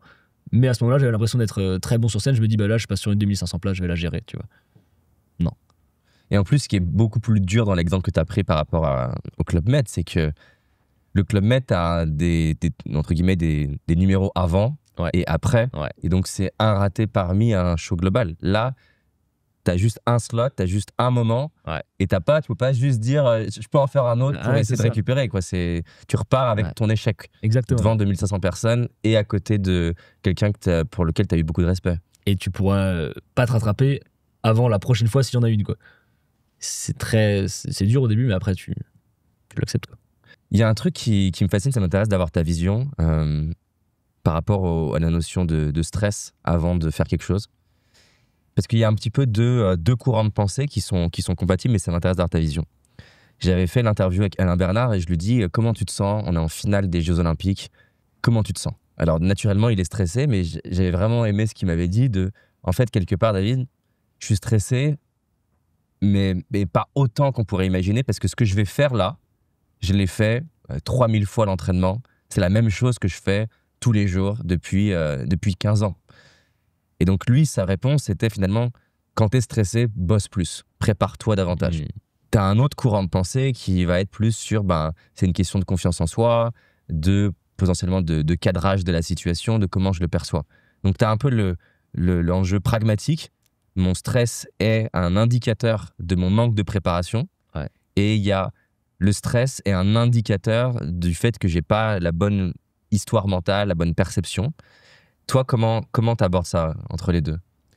Moi, je suis plus la team t'es stressé, travaille plus, en vrai. Okay. Mais par contre, je pense que c'est intéressant de prendre un peu de recul et de pas foncer tête baissée, de se dire, en fait, est-ce que aussi je me raconte la bonne histoire? Est-ce que je suis stressé pour les bonnes raisons? Ce qui est cool, c'est que les deux courants sont pas contradictoires. Tu vois, on peut ne pas les opposer et les rassembler. Donc, je pense que ça vaut la peine de réfléchir aux deux en même temps et de se dire ok, là, je suis extrêmement stressé. Est-ce qu'il n'y a pas un peu de stress inutile? Parce que j'en fais pas un peu trop des caisses sur l'histoire que je me raconte sur ce moment-là, qui sera peut-être pas si important que ça, ou si intense que je le pense. Et est-ce que je suis aussi assez préparé, quoi, tu vois? Je pense que c'est les deux. C'est intéressant parce que tu vois, il y a plein de gens justement des fois qui me disent, qui ont un peu le fantasme ils ont un truc à faire qui est important pour eux et ils voudraient être super confiants. Et quand je leur pose la question à quel point tu t'es entraîné pour ça, t'es prêt, et je vois en fait qu'ils se sont pas entraînés. Il y a un peu ce fantasme un peu dans le dev perso de je vais avoir d'un coup une recette miracle et je vais être hyper confiant et je vais du coup annuler ma peur, alors que ma peur à ce moment-là elle est en train de me dire mec, t'es pas prêt en fait. Il bosse plus, quoi. Il pourrait se passer ça. Si on te pose telle question, t'es pas prêt. S'il se passe tel truc sur scène, t'es pas prêt. C'est intéressant. Est-ce que tu t'as dit, je sais pas à quel moment ça a commencé, t'as dit j'étais hyper stressé. Ouais. T'étais hyper stressé à partir de quand? J'ai hyper stressé à partir du moment où je réalise que là ça va arriver, donc je crois que c'était 3-4 jours avant. Quand il me l'a annoncé, j'ai eu un petit pic, mais après ça a duré 2 mois, c'était 2 mois avant, donc pendant 2 mois j'ai pas pensé. Et 3-4 jours avant, je me suis dit ok, là va falloir que je commence vraiment à le faire. Et en fait, cette théorie là dont tu parlais, il y a le stress et il faut travailler pour le combattre entre guillemets ou pour aller avec lui, c'est intéressant parce que je trouve que ça résume la confiance en soi. Tu sais, on confond un peu là, j'ai l'impression, estime de soi et confiance en soi. L'estime pour moi c'est ta personne de façon générale, c'est la confiance en soi de façon générale, mais la confiance en soi, je pense que c'est littéralement la confiance que tu as en toi. Et en fait, la confiance que tu as en toi, elle dépend de ce que tu penses être capable de faire. Et donc, si tu es extrêmement entraîné sur un sujet, tu auras confiance en toi sur ce sujet. sais, il y a des gens qui sont pas forcément très à l'aise, qui ont pas forcément confiance en eux de façon générale, mais ils vont être excellents, je sais pas, à jouer du violon. Et ils vont avoir une confiance énorme parce que ça fait 15 ans qu'ils font du violon. Et ils seront très forts là-dedans. Parce qu'ils l'ont bossé. Et parce qu'ils savent qu'ils peuvent se faire confiance là-dessus. Donc, si tu veux avoir confiance en toi sur un truc qui te stresse, en fait, bah, bosse-le. Et tu auras confiance en ta capacité à le faire. Alors, peut-être pour framer autrement la question, si c'était pas de toi dont il s'agit, mais à une autre personne qui potentiellement pourrait avoir le même apprentissage qu'effectivement, par la douleur, tu as appris quelque chose. Mais ça, c'est quoi les questions qu'on pourrait poser à Charlie 4 jours avant qui peuvent maximiser ses chances que ça se passe mieux? Je pense qu'il faudrait aller sur du concret et lui dire est-ce que tu te sens prêt? Si oui, qu'est-ce que tu as fait pour te sentir prêt? Et ensuite, qu'est-ce que tu pourrais faire pour encore plus te sentir prêt? Et est-ce que tu vas le faire, quoi? Je pense que c'est vraiment sur est-ce que tu as établi un plan clair ou est-ce que tu te dis que tu te sens prêt mais que c'est un espèce de fumoir un peu et tu n'as pas vraiment de réelles applications concrètes, tu vois. T'as pas réellement taffé et tu te sens juste prêt parce que tu te dis que t'es prêt. En fait, pour moi, c'est est-ce que ta perception de la réalité, elle colle avec la réalité, quoi. C'est juste ça, faut essayer de les mettre en relation. Je pense que j'aurais posé des questions pour essayer de cerner ça, ouais. Qu'est-ce que t'en penses? Ça m'intéresse d'avoir ta vision. Il y a une approche que j'aime beaucoup qui est un peu inspirée de la philosophie stoïcienne. Ils disaient préméditatio malorum, qui est la préméditation du pire. Non pas pour se stresser, mais pour un peu objectiver ce qui peut se passer. Ça aurait donné quoi si, par exemple, on discute 4 jours avant et que tu me dis, par exemple, je suis stressé et je te demande, ok, concrètement, c'est quoi qui te stresse? Quel est le pire qui peut se passer? Et que j'essaie de sortir de toi les scénarios un petit peu catastrophes, réalistes, hein, les scénarios catastrophes réalistes, et qu'à partir de ces scénarios catastrophes réalistes, je te dise, ok, concrètement, s'il se passe ça, tu fais quoi? S'il se passe ça, tu fais quoi? À quel point tu penses que ça aurait pu, typiquement, cette approche-là, t'aider 4 jours avant? Je pense que ça aurait été... C'est une très bonne approche, je pense, parce que j'aurais sûrement, du coup, pu anticiper un peu tout. Et ça, c'est très fort. J'aime bien l'idée de... Je sais pas si tu vois Neil deGrasse Tyson, un scientifique américain. Ouais, j'adore. J'adore ce mec aussi. Et il a une façon de faire avant d'arriver dans des endroits qui le stressent ou avant des rendez-vous importants, tu vois, il y a passage télé ou autre. En fait, il liste toutes les potentiels points noirs de ce qu'il va faire, donc tous les scénarios un peu catastrophes, ou alors toutes les questions qui pourraient le déranger. En fait, il essaie d'avoir une amplitude complète sur tout ce qui pourrait le mettre mal. Et ensuite, il trouve un par un, comme ce que tu viens de me dire, toutes les solutions à ces problèmes-là. Ce qui fait que quand il arrive, il a tellement imaginé tous les trucs possibles, il les a tellement résolus, qu'en fait, bah, encore une fois, tu prends confiance en toi. Et t'es beaucoup plus à l'aise et tu sais que si ça se passe comme ça, tu sauras réagir. Même si c'est pas exactement ce que tu avais prévu, tu pourras quand même... Donc je pense que c'est une très bonne idée. Ouais. Et tu penses que toi, 4 jours avant, si j'étais venu te chercher sur « Ok Charlie, qu'est-ce qui pourrait mal se passer ?» T'aurais pu dire le scénario qui s'est passé, typiquement Fabien qui te dit là j'ai pas. T'aurais pu avoir ce scénario entre guillemets catastrophe en tête? Je pense que j'aurais pu l'avoir, mais peut-être pas de la façon dont ça s'est passé. Mais j'aurais pu en tout cas trouver un moyen de, si jamais on n'a aucune info. Et en plus, je crois que Fabien, à ce moment-là, il l'a pas dit de façon j'ai pas trouvé, mais il l'a plus dit de façon tu vas le faire, t'inquiète, j'ai même pas essayé de le faire, tu vois. C'était plus en mode tu vas le trouver. Ce qui me faisait plus il s'est dit vas-y tranquille, il y va, tu vois, et j'ai même pas eu besoin d'avoir l'info. Double pression du coup, hein, parce qu'il avait encore plus d'attente. Mais d'ailleurs, lui, je pense qu'il l'a pas du tout mal vécu. Hein. Pour lui, c'est assez marrant. Il s'en fiche un peu, je pense. Il était en mode bah non, c'était cool. Et c'est marrant de voir la perception aussi des deux. Mais du coup, je pense que j'aurais pu anticiper et trouver un backup dans tous les cas. Parce que du coup, j'avais pas, en vrai. Mais quelque part, tu l'as rendu spécial ce moment. Parce qu'il est spécial. Ouais. Tu vas être sur scène dans une plus grosse salle avec, du coup, quelqu'un pour lequel tu as du respect. Tu me dis en plus qu'il y a potentiellement dans la salle d'autres mentalistes, pourquoi pas des journalistes. Ouais. Donc j'ai l'impression qu'une part de ton stress, tu l'as développé aussi en créant un enjeu particulier. Ça me parle, carrément. Et je pense que je l'ai créé parce qu'encore une fois, j'ai oublié que les gens s'en foutent un peu. Tu vois, là, les gens, ils m'ont vu, ils ont oublié après, je pense. J'étais oubliable à ce moment-là.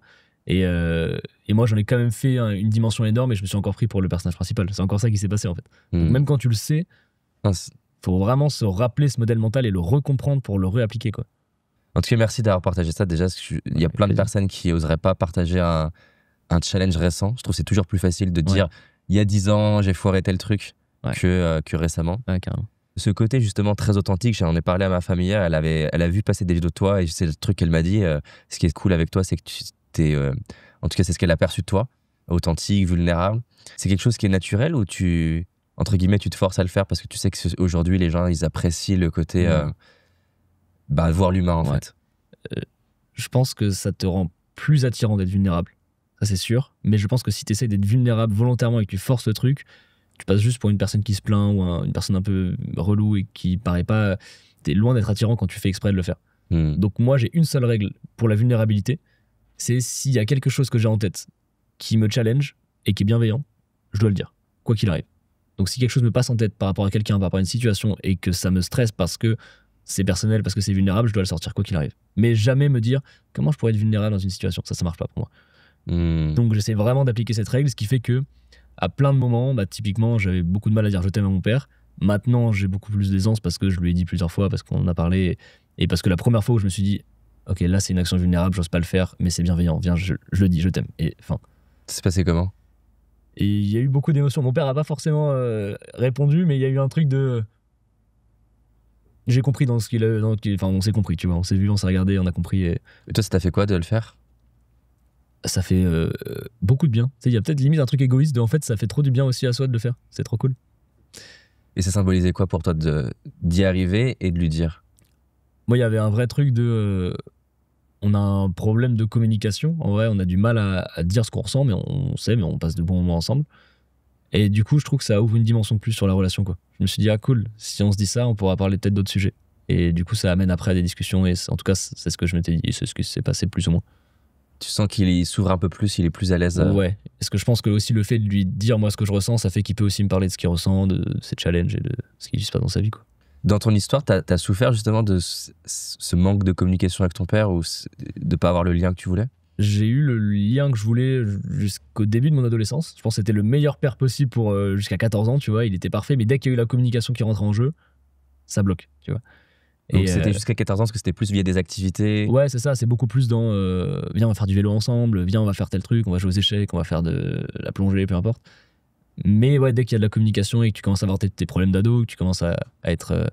Il savait pas gérer. Ouais, c'est ça. Parce qu'aussi, il a jamais reçu ça, je pense, et du coup, il y a eu ce truc de je sais pas faire. Et du coup, je l'ai accepté. Juste un jour, je me suis dit c'est con, parce qu'on passe à côté de ce truc-là alors qu'on pourrait le faire. C'est juste des mots, il faut juste qu'on arrive à débloquer ça. Et j'ai pris un vrai moment avec lui, je lui ai dit viens, on essaye de parler, même si c'est très dur. Et depuis ce jour-là, ça a un peu débloqué, ouais, carrément. Stylé. C'est cool. Ça m'inspire en tout cas. Je sais pas si tu sais, hein, mais moi j'ai eu une histoire assez similaire avec mon père. Je me suis donné le défi il y a plus de 10 ans de lui dire je t'aime. Et mon père, c'est marrant parce que du coup, quand tu disais ça, on a fait pas mal de sport ensemble. Et du coup, je peux vraiment me reconnaître dans un père qui, je sais, m'a toujours aimé, mais a eu du mal et a toujours du mal dans l'échange, dans la communication, parce que il a été abandonné, il sait pas trop comment faire. Intéressant. Carrément. Si on va sur la psychologie, parce que tu as plein de trucs que je sais qui peuvent être intéressants pour l'audience, qu'est-ce que tu as appris sur l'humain, ou même si tu me disais la psychologie du groupe, mais peu importe, je te laisse partir où tu as envie. Qu'est-ce qui, toi, t'as appris dans les 10 dernières années qui est fascinant sur l'humain, pour quelqu'un qui nous écoute? Des choses qui peuvent être utiles, des choses qu'on ne sait pas. Tu en as donné plusieurs déjà, hein, le spotlight effect, le recadrage. Quoi d'autre que tu as appris que tu trouves fascinant? Il y a une théorie que j'aime beaucoup sur la vie, de façon générale, c'est la théorie des jeux. Mais appliquée, du coup c'est une théorie mathématique de base, mais appliquée à la vraie vie.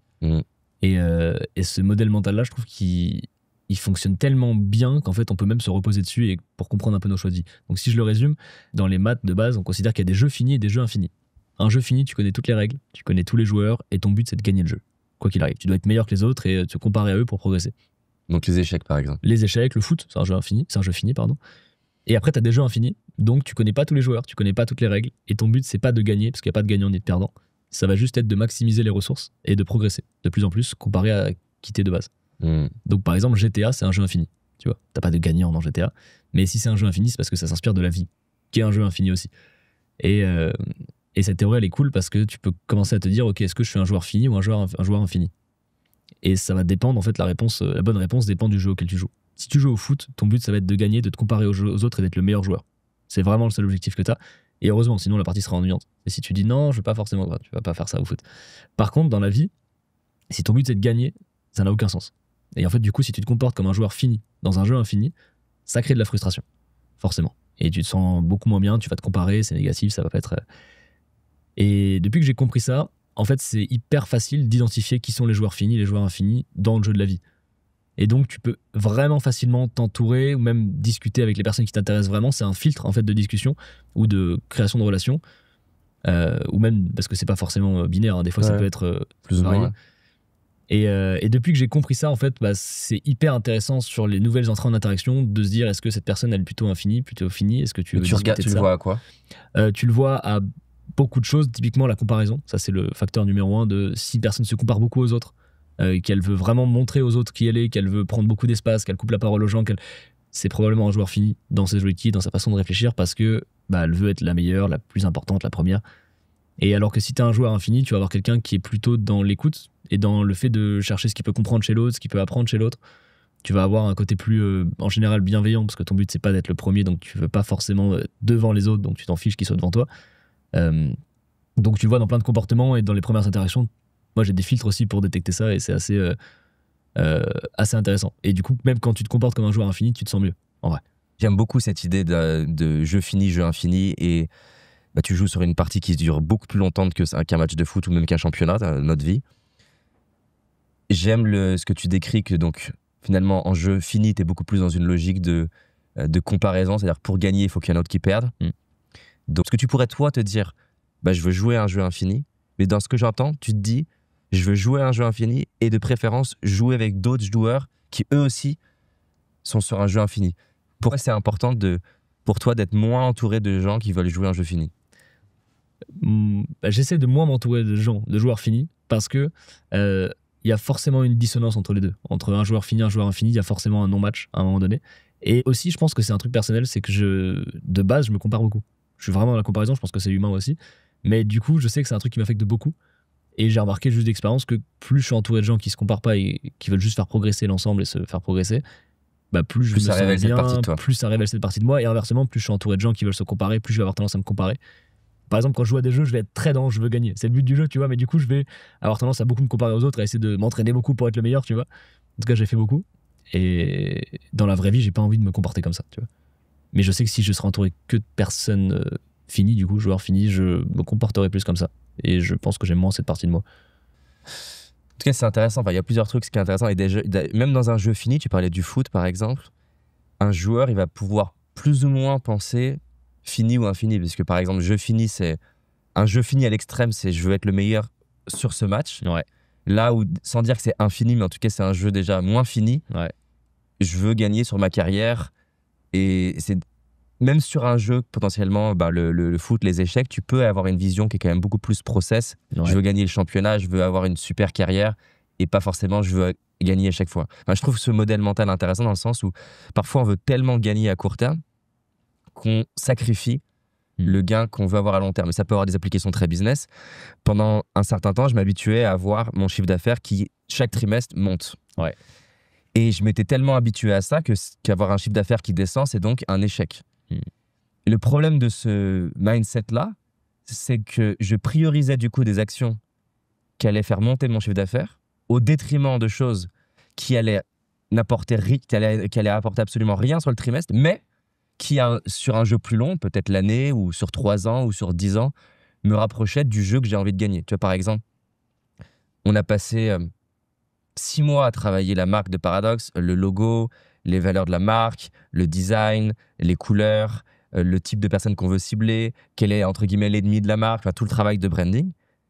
Tu fais ça, à la fin de ton trimestre, tu n'as pas plus de chiffre d'affaires. Ouais. Tu as même perdu de l'argent parce que tu as alloué beaucoup de ton temps et du temps des équipes à faire un truc qui ne gagne pas.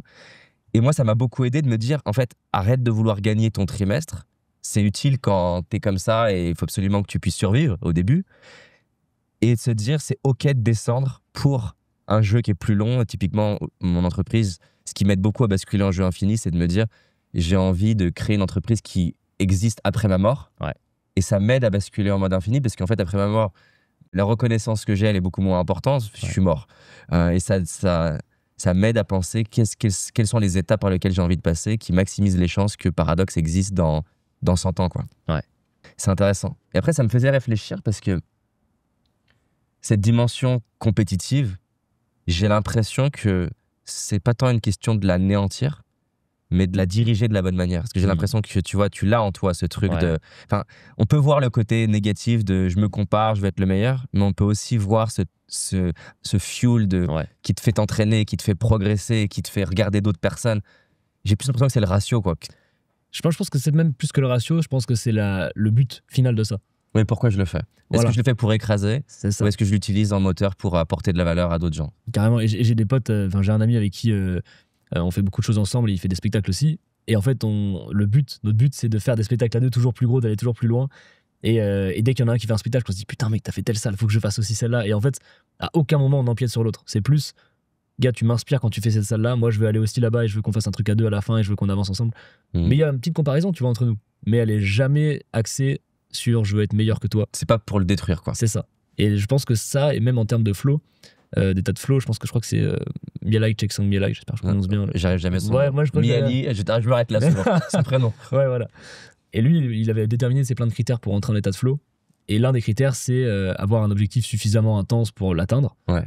Et il partageait l'idée que, en fait, pour rendre l'objectif aussi plus intense, ça peut être en se comparant aux autres, mais jamais en se comparant de façon à vouloir écraser l'autre et que ça devienne l'objectif. Sinon, tu sors de l'état de flow et tu pourras jamais y aller à fond. Par contre, si ça t'inspire et que tu veux aller vers ça, tu pourras plus facilement rentrer en flow dans ton objectif. Donc c'est aussi intéressant de se dire, en fait, même d'un point de vue de notre cerveau, je pense que c'est mieux. Toujours sur le sujet de la psychologie, en termes de communication, qu'est-ce que tu as appris sur la communication qui est vraiment fascinant, qui permet de... Alors, tu as parlé de l'échauffement social, mais qu'est-ce qui permet de créer un lien plus rapidement avec quelqu'un, que la personne se connecte à toi? Imaginons que tu as passé les étapes d'échauffement social. Ouais. Donc maintenant, déjà, tu parles aux personnes. Ouais. Après, l'enjeu de la personne, c'est potentiellement qu'est-ce que je vais dire, comment je vais connecter, comment je vais créer un lien, même si on va plus loin, comment je marque suffisamment son attention pour qu'elle ait envie de prendre mes coordonnées, même si on prend le côté business. C'est quoi pour toi les choses qui t'aident à connecter avec quelqu'un? Je pense que le meilleur moyen de connecter avec l'autre, ça va être de s'intéresser réellement à l'autre et de pas oser montrer quitter. En fait, souvent, on a peur, surtout quand on met une grosse valeur sur l'autre et qu'on est vraiment impressionné par la personne, on met toujours un masque, quoi qu'il, et on va toujours essayer de se comporter comme on pense qu'elle aimerait qu'on se comporte. Sauf que ça va fausser les relations. Parce qu'au mieux, la personne, elle s'intéresse à toi, t'as réussi, mais elle s'intéresse pas à la vraie version de toi. Elle s'intéresse au personnage. Et au pire, ça marche pas, en vrai, parce que c'est très dur de créer un personnage qui est attirant quand c'est pas toi. Donc, le but, c'est d'être soi-même, en vrai, au maximum. Mais là, c'est un peu bateau, tu dis, bon, sois toi-même, mais comment tu fais? Et ça, on en a déjà parlé, mais je pense que ça passe par la vulnérabilité. Bien placée, au bon moment, sincère. Et donc, avec une écoute sincère, plus de la vulnérabilité, il y a de fortes chances que tu, en tout cas, deviennes plus mémorable aux yeux de l'autre. Et après, si tu matches avec elle, tu la reverras sûrement. Mais si tu matches pas avec elle, c'est ok aussi. Et puis peut-être que tu matches avec moins de gens que d'autres personnes, je sais pas. Mais je pense que quand tu arrives à être toi-même et écouter réellement l'autre, ça va ça. Parce que souvent, quand on parle aux gens, même, on a souvent des trucs de ok, après je voudrais dire ça, ou après oh, mais elle dit cette phrase-là, faut que je lui raconte ce truc-là, et on n'écoute pas vraiment l'autre. Et du coup, moi, je fais un vrai exercice de quand je parle avec quelqu'un, d'être là. Une idée, elle vient, je la vire et je me dis ok, j'écoute ce qu'il dit. Et ça, je trouve que ça crée du lien. Je sais pas si c'est la meilleure méthode pour après partir faire des dîners avec des gens, mais pour créer des relations vraiment deep, je pense que ça fonctionne bien. De ce que j'ai compris, il y a des questions que tu aimes bien poser, parce que tu as un peu un top de questions. C'est quoi tes questions justement favorites qui peuvent marcher dans plein de contextes pour créer ce lien profond? Ça, c'est très marrant parce que quand j'ai commencé vraiment à vouloir parler aux gens, j'avais fait une liste de 101 questions. C'est les 101 questions pour parler à n'importe qui. C'était un peu ça mon truc. Et dès l'instant où je les ai finies, où je les ai apprises par cœur, je les ai plus jamais utilisées. Parce qu'en fait, j'avais plus peur du coup de plus savoir quoi dire. Et donc je suis devenu créatif, quoi. Et j'avais des idées, des questions un peu... Et surtout, j'ai eu une conclusion. L'important, c'est pas ce que tu dis, mais c'est comment tu le dis. Et c'est ça qui change tout. En fait, tu peux vraiment connecter avec des gens en disant n'importe quoi. Tu vois, j'ai tourné une vidéo il y a 2 jours, là, quand j'étais dans le sud, sur ça, où je vais voir des gens, et à certains groupes, je leur pose des questions profondes, à d'autres groupes, des questions débiles. Du genre, pourquoi les biscuits mous deviennent durs et les biscuits durs deviennent mous, tu vois. Et en fait, si tu mets de l'énergie, tu mets la bonne façon d'être, les gens vont se taper des barres, ils vont t'écouter, ils vont parler, ils vont discuter, échanger sur des questions débiles ou des fois très intéressantes. Donc je pense qu'il faut plus se concentrer sur qu'est-ce que tu renvoies à l'autre plutôt que ce que tu dis vraiment, tu vois. Je pense que tu peux être séduisant en parlant d'une pizza à l'ananas, tu vois. Je pense. Hein. Et comment tu te mets dans ce mode-là? Enfin, comment une personne peut se mettre dans ce mode-là après avoir fait l'échauffement social pour dégager ce truc justement décontracté, cool, j'ai envie de connecter avec toi? Je pense que là, il y a un peu d'entraînement. Et trouver les bonnes approches. Là, moi, je le fais un peu automatiquement, donc j'ai pas forcément de technique. C'est ça qui est assez frustrant hein, des fois quand tu practices et que tu... J'ai pas le recul. Moi, je sais qu'en général, quand j'aborde de nouvelles personnes, je vais leur dire « Salut, vous avez l'air cool ?» Ça veut dire qu'on parle. C'est un peu l'approche que je fais en général quand les gens ont vraiment l'air cool. Ça marche très bien en plus parce que tu mets une petite étiquette de « Vous avez l'air cool », donc les gens valident, ils vont dire « Bah oui, on est cool, donc on t'écoute ». Mais c'est ce que j'utilise, j'ai pas forcément d'astuces précises. Par contre, si t'en as, moi, ça m'intéresse. Non, mais par contre, c'est intéressant ce que tu viens de donner. Ça me fait penser à un des principes d'Dale Carnegie. Je sais plus comment il le formule, mais donner une étiquette que les gens voudront honorer. Et donc là, tu leur donnes l'étiquette d'être cool. Ça. Du coup, ça tend à... Parce qu'on n'a pas trop envie de perdre une étiquette positive. Donc, on va tendre à vouloir être cohérent avec l'étiquette qu'on nous a donnée. Ça a plein d'applications, même avec son banquier. Ouais, carrément. Tu peux lui dire, voilà, je suis content parce que je sais que vous aimez faire les choses correctement, ou peu importe. Et la personne peut... J'avais fait ça une fois avec un serrurier qui était venu réparer ma porte à 2h du mat. Et je lui ai dit, putain, t'es le sauveur de ma soirée. Et là, il s'est pris d'une mission jusqu'à 6h du matin, gars. Il s'est jamais arrêté. Et il a ouvert la porte à la fin. Trop stylé. Tu parlais de la psychologie de groupe. Qu'est-ce qui intéresse, enfin, qu'est-ce qui te fascine dans la psychologie de groupe? Moi, ce que j'aime beaucoup, c'est comprendre pourquoi des personnes créent un groupe, quelles sont les valeurs du groupe, et comprendre que quand tu matches pas avec ces valeurs, en général, tu te fais éjecter du groupe. Et j'adore voir cette idée-là parce que du coup, tu comprends beaucoup de choses sur pourquoi à l'école, t'es potes avec telle personne et pas avec d'autres, pourquoi les groupes se forment, même au travail, il y a toujours des groupes qui vont se former aussi, plus ou moins d'affinités. Donc il y a les affinités, mais il y a d'autres trucs un peu sous-jacents des fois des fois il y a un peu un antagoniste commun, tu sais, on aime moins cette personne, on l'aime pas tous les deux, viens on devient potes. Tu sais, il y a plein de façons de voir pourquoi les groupes se forment. Et donc j'aime beaucoup déjà par curiosité comprendre un peu pourquoi les groupes se forment. Et j'aime beaucoup aussi reconnaître un peu les leaders du groupe, parce que ça donne plein d'infos même de façon générale pour interagir avec les gens. Si tu interagis avec le leader, t'as plus de chances que le groupe t'accepte après.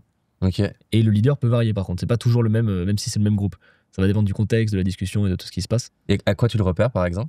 La meilleure astuce pour le repérer selon moi, c'est de regarder non pas qui parle le plus, mais à qui on parle le plus. Donc dans un groupe, tu regardes dès qu'il y a une attente de validation où le corps est tourné vers quelqu'un, en général, c'est pas forcément celle qui parle le plus. Donc tu vois, il va y avoir un sujet, on va discuter de quelque chose et puis ça va toujours se tourner en mode « T'en penses quoi toi, David ?» Et là, tu sais que c'est lui le leader à ce moment-là sur ce sujet-là et tu sais que les gens s'orientent plus vers lui naturellement. Et donc toi, quand tu vas aborder un groupe, tu vas du coup prêter plus attention à ce leader. En général, j'attends 1 minute avant d'interagir avec un groupe et je check un peu qui parle le plus, à qui on s'adresse le plus, quels sont les regards, où sont tournés les corps. Et quand j'interagis, je dis « Salut, vous avez l'air cool » et je parle au leader que j'ai identifié.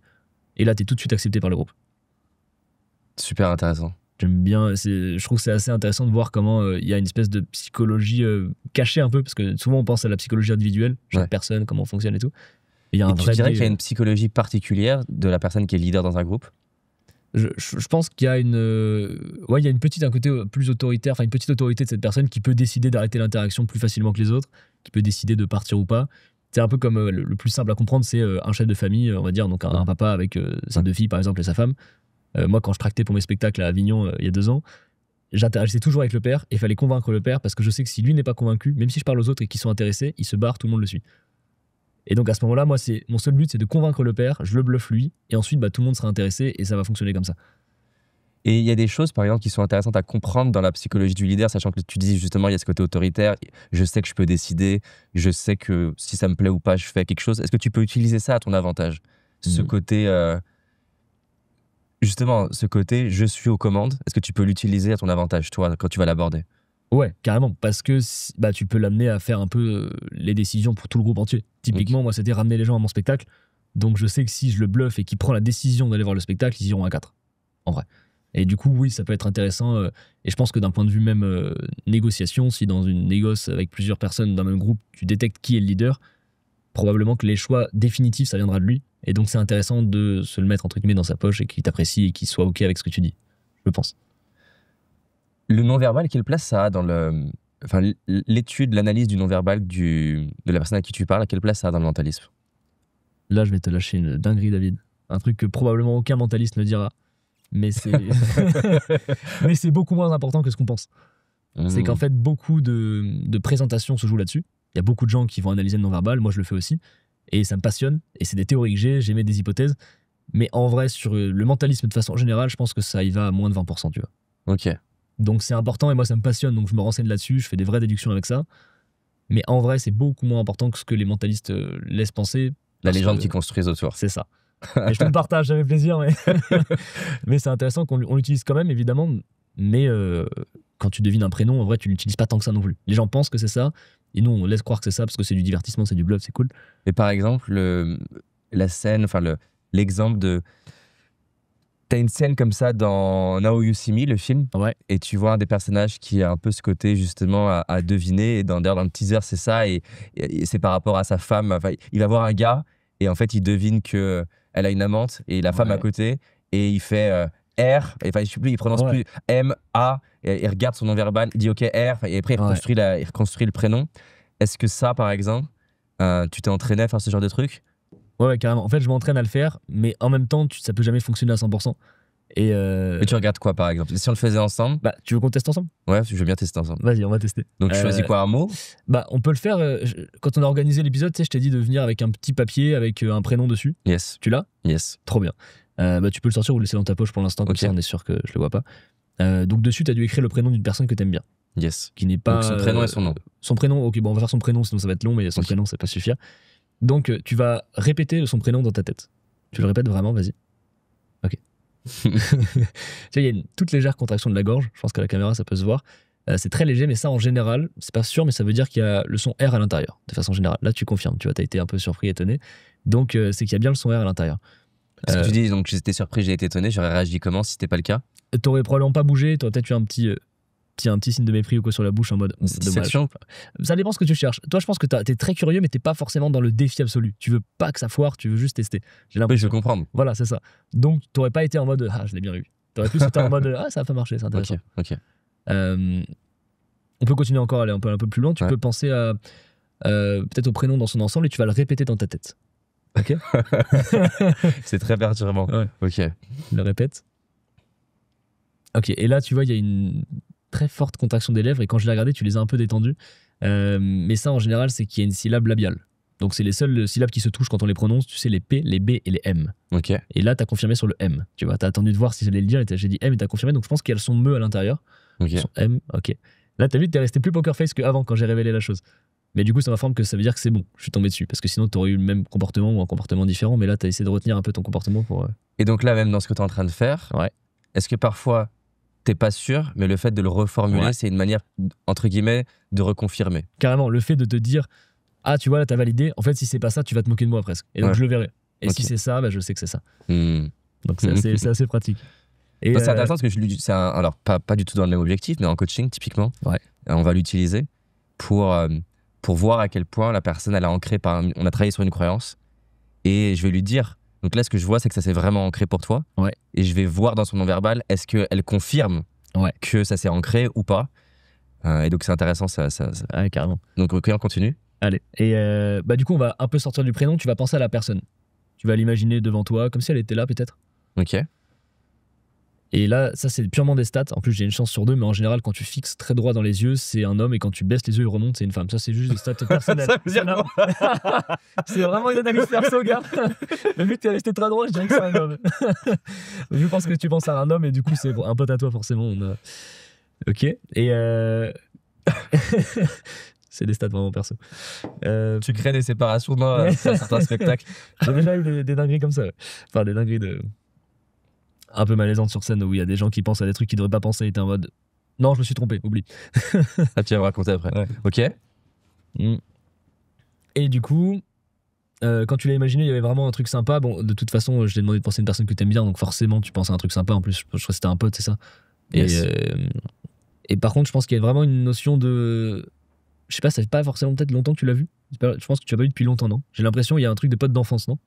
Non. Non? Ok, d'accord. Donc c'est un pote récent. Plutôt récent. Mais pas d'enfance en tout cas. 10 ans, ok. Mais tu l'as vu récemment du coup. Récemment, j'en sais rien, je l'ai vu il y a 6 mois. Ok, ouais, j'aurais pensé que c'était plus, tu vois. Et du coup, là, avec tout ce que j'ai, avec aussi le léger rythme binaire que tu as mis tout à l'heure quand je t'ai demandé de répéter le prénom, ça veut dire qu'il y a probablement 2 syllabes dans le prénom. Et du coup, avec tout ça, je pense donc, avoir. Quand tu dis rythme binaire, c'est-à-dire qu'en fait, tu vas mettre un rythme assez. Tu vois, quand c'est 3 syllabes en général, tu vas pas. Là, tu vois, tu pouvais, je sais pas, Charlie, tu vois, si tu répètes Charlie. Quand si c'était Théodore, t'aurais pas fait Théodore, t'aurais plus dit Théodore. Et en fait, le rythme aurait été différent. Et en fait, tu le vois assez facilement. Ok, quand il y a 3 syllabes, 3 syllabes en général, t'as pas forcément de membres qui bougent, ou alors c'est beaucoup plus lent, histoire de faire Théodore. Et là, t'étais en mode, ok, tu comptais avec ton bras légèrement. Et du coup, tu l'entends assez rapidement. Après, là, pareil, c'est des théories, donc je teste, et si ça passe, j'y vais, tu vois. Et là, c'est passé. Donc ce qui est intéressant, c'est que donc, t'observes un truc, ensuite tu me le fais plus ou moins valider, ce qui te renforce dans ton hypothèse, et ça. Tu fais un entonnoir là. Exactement. Et donc là, juste à ce stade, par curiosité, je suis désolé. Ouais, c'est intéressant, mais c'est trop bien. Je te casse ton flow. C'est parfait. Là, à ce stade, t'as déjà plusieurs prénoms en tête, par exemple? Là, je pense que j'ai le prénom en tête. Ok, et donc tu veux valider si on est bon? C'est ça, et là, je pose encore quelques questions pour être sûr de pas me foirer. Et en vrai, de toute façon, j'ai toujours un backup d'illusion derrière. Parce que là, je pense que t'as pris un prénom sympa. En plus, t'as pas essayé de. Il y a déjà des fois, les gens prennent des prénoms très complexes. Oui. Et là, je fais forcément un truc d'illusion, tu vois. Là, t'es parti sur un truc sympa. J'ai validé en même temps que toi, tu vois. Donc, j'ai pas besoin d'utiliser le backup d'illusion que j'avais prévu au cas où. Ok. Et du coup, avec ce truc-là, tu peux sortir le papier. Pour moi, le prénom que t'avais noté et avec lequel t'es venu, pour moi, c'est Romain. Yes. C'est ça? Yes. Ok, cool. Stylé. Trop bien. Merci, David. Trop cool. Inspirant. Trop et donc, le backup d'illusion, ça aurait été quoi, par exemple? C'était en lien avec le papier avec lequel t'es venu. C'est pour ça que je t'ai demandé de l'écrire. En fait, j'aurais pu m'en servir pour avoir des infos sur le prénom. Il y a des méthodes de mentalisme qui permettent d'avoir des infos. Mais par exemple, ça aurait fait quoi, par exemple? Après, là, c'est plus des trucs d'illusion, mais je peux t'en parler. Il y a une technique, par exemple, qui aurait pu être de découper ton papier, te dire on le met en miettes, on le met quelque part, et en fait, j'ai des infos en faisant ça. Par il y avait exemple? 2 prénoms? Ah non, t'avais écrit le nom. Son nom de famille. Ah oui, son nom de famille, ok. Ça, c'est une technique d'illusion, mais pas forcément. Je vais pas te révéler le secret, tu vois, en vrai, ça a peu d'intérêt, mais, Ok. mais c'est une technique qui me permettrait de savoir ce que t'as noté très rapidement.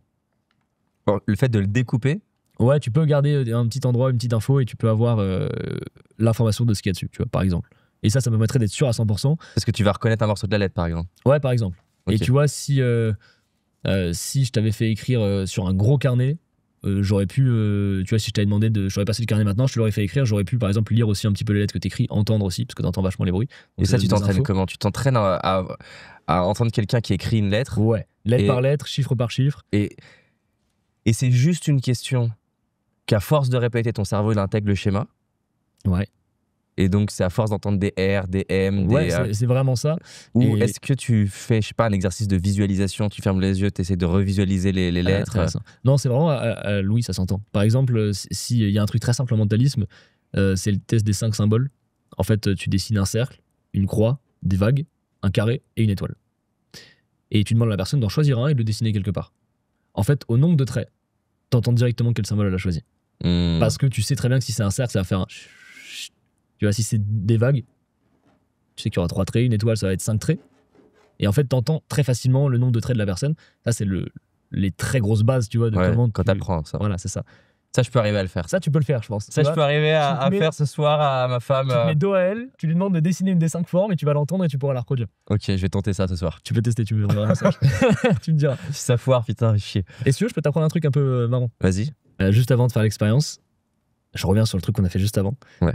C'est intéressant de se dire pas pour comment le mentaliste y fait, mais pourquoi. Moi, j'aime bien cette idée-là parce qu'en fait, là, je me permets de tout faire dans ce truc-là parce que c'est du divertissement dans cette technique-là. Donc, en fait, t'as ta présentation, tu racontes des choses et le but, c'est de faire vivre une expérience à la personne. Du coup, dans ce que je t'ai dit, je te le redis maintenant, il y a plein de choses qui sont fonctionnelles, il y a des choses qui sont là pour t'embrouiller et il y a des choses qui sont là pour mettre un peu plus de tension, tu vois. En mentalisme, c'est ça qui est intéressant, c'est de se dire pourquoi le mentaliste il fait ça, tu vois.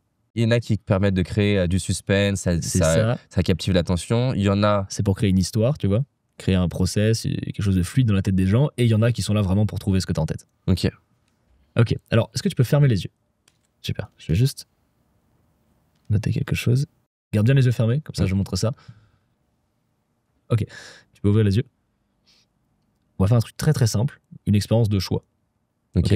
Bon, j'ai pris ma main, parce que j'ai 5 doigts, donc c'est assez simple. Est-ce que tu peux me passer ta main droite? Ok. Ok, et tu vas juste saisir un de mes doigts. Vas-y, saisis-le maintenant. Ok. Ok. T'as pris celui-là. T'avais en vrai 5 possibilités. Ok. Donc ça me fait 1 chance sur 5 de trouver et 4 chances sur 5 de foirer. Ok. Ok, t'as pris mon annulaire. Moi, je savais que tu prendrais ce doigt-là. Pourquoi? Parce que je t'y ai influencé. Alors, juste avant de t'expliquer, je te montre que je savais vraiment. Quand t'as fermé les yeux, j'ai dessiné une petite flèche qui désignait On la voit l'annulaire. ou pas? Ouais, je l'ai déjà montré normalement. Ok. Et mon but, c'était vraiment que tu prennes celui-là et je vais t'apprendre à faire ça, comme ça tu pourras le refaire. Ok. En fait, ça utilise plein de techniques différentes, cumulées ensemble, qui se basent sur le fonctionnement du cerveau. C'est assez simple. La première chose, c'est que tu veux forcément faire un truc qui est pas évident. T'as pas envie de faire un truc trop évident parce que t'as pas envie forcément que je trouve, t'as envie de tester si ça marche. Donc tu vas pas aller sur les extrémités. En fait, quand on se cache, on va jamais se mettre aux extrémités d'un groupe, on va toujours se mettre au milieu. Donc déjà, le pouce et l'auriculaire, tu les aurais éliminés directement. Après, le majeur, trop évident. Psychologie un petit peu négative en plus, petite connotation négative, donc t'irais pas sur ça. Et ensuite, je t'ai influencé de 2 façons. Je t'ai demandé de prendre ta main droite, donc la main la plus proche de mon annulaire. Et ensuite, en plus de ça, j'ai légèrement, tu pourras regarder, je sais pas si on le verra à la caméra, mais la façon dont je t'ai fait, je t'ai légèrement penché un peu plus l'annulaire, je t'ai un peu axé sur ça, j'ai regardé l'annulaire, mon but c'était de t'amener là-dessus et de te laisser sur un choix libre en fait dans ton impression, tu vois. T'as l'impression que c'est libre, et vu qu'en plus on est dans un truc assez chill, assez soft, t'as pas forcément envie de me défier, bah tu suis naturellement toutes les suggestions que je te donne. Et à la fin, je te dis, bah t'avais 1 chance sur 5, t'as choisi celui que tu voulais. Donc t'as l'impression d'avoir été libre. Mais en fait, c'est juste parce que t'as suivi tout mon process qui était assez simple, tu vois, en apparence. Mais t'as juste suivi le process et ça a fonctionné. Donc ça, tu pourras retester chez toi. Hein. Tu dessines une petite flèche, tu réutilises un peu tout ce que je viens de te dire et ça marche 9 fois sur 10. Et tout à l'heure, tu parlais justement là, quand tu donnais sur les chiffres de 1 à 1000 et tu disais 3 chiffres, tu faisais le 3 avec la main. Il y a des fois où, entre guillemets, en voulant tellement influencer que du coup, ça... Je sais pas comment dire, parce qu'on pourrait penser, putain, on pourrait, qu'on se mette à place. Quand je m'imagine, par exemple, ça, tu vois, mal le faire et en fait, je bouge mon annulaire de manière trop chelou. Comment tu trouves la bon dose ou 3 chiffres TROIS. Non, après, c'est l'entraînement. C'est l'entraînement, tu verras les subtilités et tu verras aussi quand t'en feras trop et que les gens te diront « Ah, mais j'ai pas pris lui parce que tu l'as trop bougé. » Et là, tu feras « Merde, ok, il a capté. » Donc, faut le faire plus doucement. Et tu le fais une dizaine de fois et tu verras en s'entraînant. C'est ça que moi qui me passionne le plus, c'est vraiment les subtilités en mentalisme. Donc c'est tous les petits détails qui, mis bout à bout, font un truc incroyable, mais individuellement tu te dis ouais. C'est pas fou. Ouais, parce qu'en plus je vois bien les gens se dire non mais n'importe quoi, je vais pas être influencé parce que juste quelqu'un il fait 3 de la main. Et en fait si. Ouais, vraiment. Non, ça me fait penser à une étude qui est folle de Robert Cialdini sur son livre justement Pre-Framing, je crois. Donc c'est un homme qui aborde des femmes dans la rue. Le simple fait de demander la rue Valentine versus la rue Victor Hugo, par exemple. Et ensuite, c'est le même script, c'est le même homme. Et ensuite de demander le numéro. Bah, le simple fait, la connotation de l'univers autour de Saint-Valentin, rue Valentine, versus une rue classique Victor Hugo, augmente son ratio de nombre de femmes qui lui donnent son numéro. Énorme. Il fait pareil une autre expérience dans un centre commercial, l'homme va aborder des femmes à plein d'endroits dans le centre commercial et il essaie de voir devant quel magasin ça a le plus de chances de marcher. Et je te fais de mémoire, mais je crois que c'est le fleuriste. Et ce qui est fou, c'est que quand, justement, ça me fait penser à ça, quand il demande aux femmes « Avez-vous été influencé par quelque chose ?» La réponse est systématiquement non. Et ce qui est encore plus incroyable, c'est que est-ce que vous vous rappeliez devant quel magasin vous êtes passé? Pas forcément. C'est-à-dire qu'elles ont été influencées par quelque chose qu'elles pensent qu'il les a pas influencées, voire même, elles s'en souviennent même pas qu'il y avait un fleuriste ou quoi que ce soit. Enfin, je sais pas si ça fait référence, enfin, si ça, carrément, ça renvoie à des trucs du mentalisme. Ouais, carrément. Dans mon spectacle, j'ai un numéro un peu similaire de celui de forcer un chiffre entre 1 et 1000, mais je le fais avec un mot. Et du coup, c'est plus que 1 et 1000, c'est n'importe quel mot de la langue française. Mais je tombe toujours sur le même. Et en fait, j'ai un process comme ça où je vais mettre des éléments un peu tout le long du spectacle jusqu'à ce que j'arrive au numéro et que j'influence la personne à choisir ce mot-là et ça augmente drastiquement les chances de le faire. Plus une double réalité qui fait que la personne ne sait pas vraiment comment elle fait, mais elle choisit le bon mot. C'est quoi une double réalité? C'est quand la perception de la personne qui vit l'expérience est différente de celle du public, mais que personne ne s'en rend compte. Donc en fait, il va y avoir... je dis un truc bête, c'est pas du tout ça que je fais, mais si tu prends un complice, par exemple, tu vas faire venir un spectateur qui n'est pas complice sur scène et tu vas lui dire bah tiens, fais le dessin que tu veux, et sur le carnet, il y a écrit en gros « dessine un chat », tu vois. Et donc la personne va dessiner un chat, et si tu as un bon texte, elle peut croire que c'était juste ce qu'elle devait faire de base. Et le public se dira « Putain, elle a dessiné librement un chat ». Et du coup, il y a une double réalité de « Bah moi, il m'a juste demandé de dessiner un chat, les gars, j'ai dessiné un chat ». Et puis le public se dira « Il a dessiné tout seul ». C'est ça l'idée, quoi. Incroyable. Et vu qu'elle, logiquement, elle va pas pouvoir parler aux 2000 personnes présentes. Et surtout, si tu le fais bien, elle aura l'impression que c'était le process normal. Elle se dira « Oui, moi, mon but, c'était de dessiner un chat ». Parce qu'elle aura oublié que c'était marqué dessiné. Non, même pas, c'est qu'elle se dira en fait, moi, c'était ce que je devais faire. Par exemple, s'il y a un deuxième spectateur sur scène, l'autre, il pense à un chat parce que tu l'influences ou peu importe, et du coup, en fait, tu peux faire croire aux gens qu'elle va trouver, elle, ce que lui a en tête, par exemple. Et du coup, elle se dira juste, bah, moi, il m'a aidé, et puis j'ai dessiné un chat. Les spectateurs se diront, elle l'a trouvé d'elle-même. Et en fait, l'histoire qu'elle se raconte, c'est oui, j'ai dessiné un chat, et puis si tu l'amènes un peu plus, tu pourrais même faire en sorte qu'elle oublie en vrai l'information, tu vois. Et toi, tu ressens quoi à l'intérieur de toi quand t'as ce aha moment dans la salle, les gens, la réaction de la personne, ça te fait quoi en fait? Moi, je crois que ça me rend heureux, je pense. Ce truc de... J'ai l'impression que les gens découvrent quelque chose pour la première fois et que ça ouvre une nouvelle réalité dans leur tête de « Waouh, ça c'est possible, ça existe ». Et l'idée que ça va marquer des gens et que ça va même peut-être créer des passions chez eux pour la psycho, etc. C'est ça qui est génial. Parce qu'en fait, même si c'est pas forcément les vraies techniques qu'on utilise et que nous, on fait ça pour bluffer, après, ça déclenche toujours, c'est plusieurs personnes, des envies de se renseigner sur la psycho, sur l'influence, sur la manipulation, sur le langage non verbal. Et c'est trop cool. C'est quoi des moments, un peu des anecdotes un peu drôles ou ouf ou peu importe ou dramatiques que tu as vécu? Alors, il y a une qui est assez marrant. Une anecdote assez folle, c'est que dans mon spectacle, à un moment donné, je fais de l'hypnose, mais sans faire vraiment de l'hypnose. En fait, je fais une fake hypnose parce que ça fait toujours un peu flipper. Donc, je fais des vannes sur ça et je fais croire aux gens qu'ils sont hypnotisés. Mais ils sont pas vraiment hypnotisés. Mais tu utilises quand même une structure de langage hypnotique. Ouais, c'est ça. Un rythme hypnotique. Je fais les gros traits de l'hypnose, mais je fais pas suffisamment pour que les gens rentrent en hypnose. Sauf qu'un jour, ça a été suffisant pour que quelqu'un parte en hypnose. Et il y a un moment donné où je leur dis, je fais une vanne en mode vous dormez. Évidemment, ils gardent les yeux ouverts. Je fais fermez les yeux. Et tu sais, je fais une vanne comme ça. Sauf que là, dans le public, un mec qui était au bord du couloir, là, il tombe par terre dans la salle. Et le mec tombe vraiment en hypnose, tu vois. Et je me dis, bon, heureusement, je fais de l'hypnose, donc je vais pouvoir le réveiller. Sauf que le gars est vraiment profondément ancré en hypnose. Et quand il se réveille, je sais pas par quelle bizarrerie, le gars n'arrive plus à retrouver son prénom. Mais sauf que tu sais, j'ai pas fait de vanne. Je pense qu'il a dû voir beaucoup de spectacles d'hypnose où ils oublient le prénom ou je sais pas. Juste le mec oublie son prénom. Parce que les sujets sur scène, ils étaient supposés devenir des sujets et plus avoir de prénom. Donc je pense qu'il l'a par projection, je sais pas. Et du coup, bah, ça prend 10 minutes en plus dans le spectacle à reprendre le gars, à essayer de lui faire rappeler son prénom. Devant tout le monde. Devant tout le monde, forcément. Et ça se passe pas très bien parce que le gars n'arrive pas à revenir. Il repart pas en stresse un petit peu. Et ouais, je pense que même lui est en mode il se passe quoi. Et du coup, à la fin, je lui ai dit bon, écoute, assis-toi là, on se revoit à la fin du spectacle, on termine. Et du coup, à la fin, je fais le voir, on a fait un vrai process pour qu'il reparte.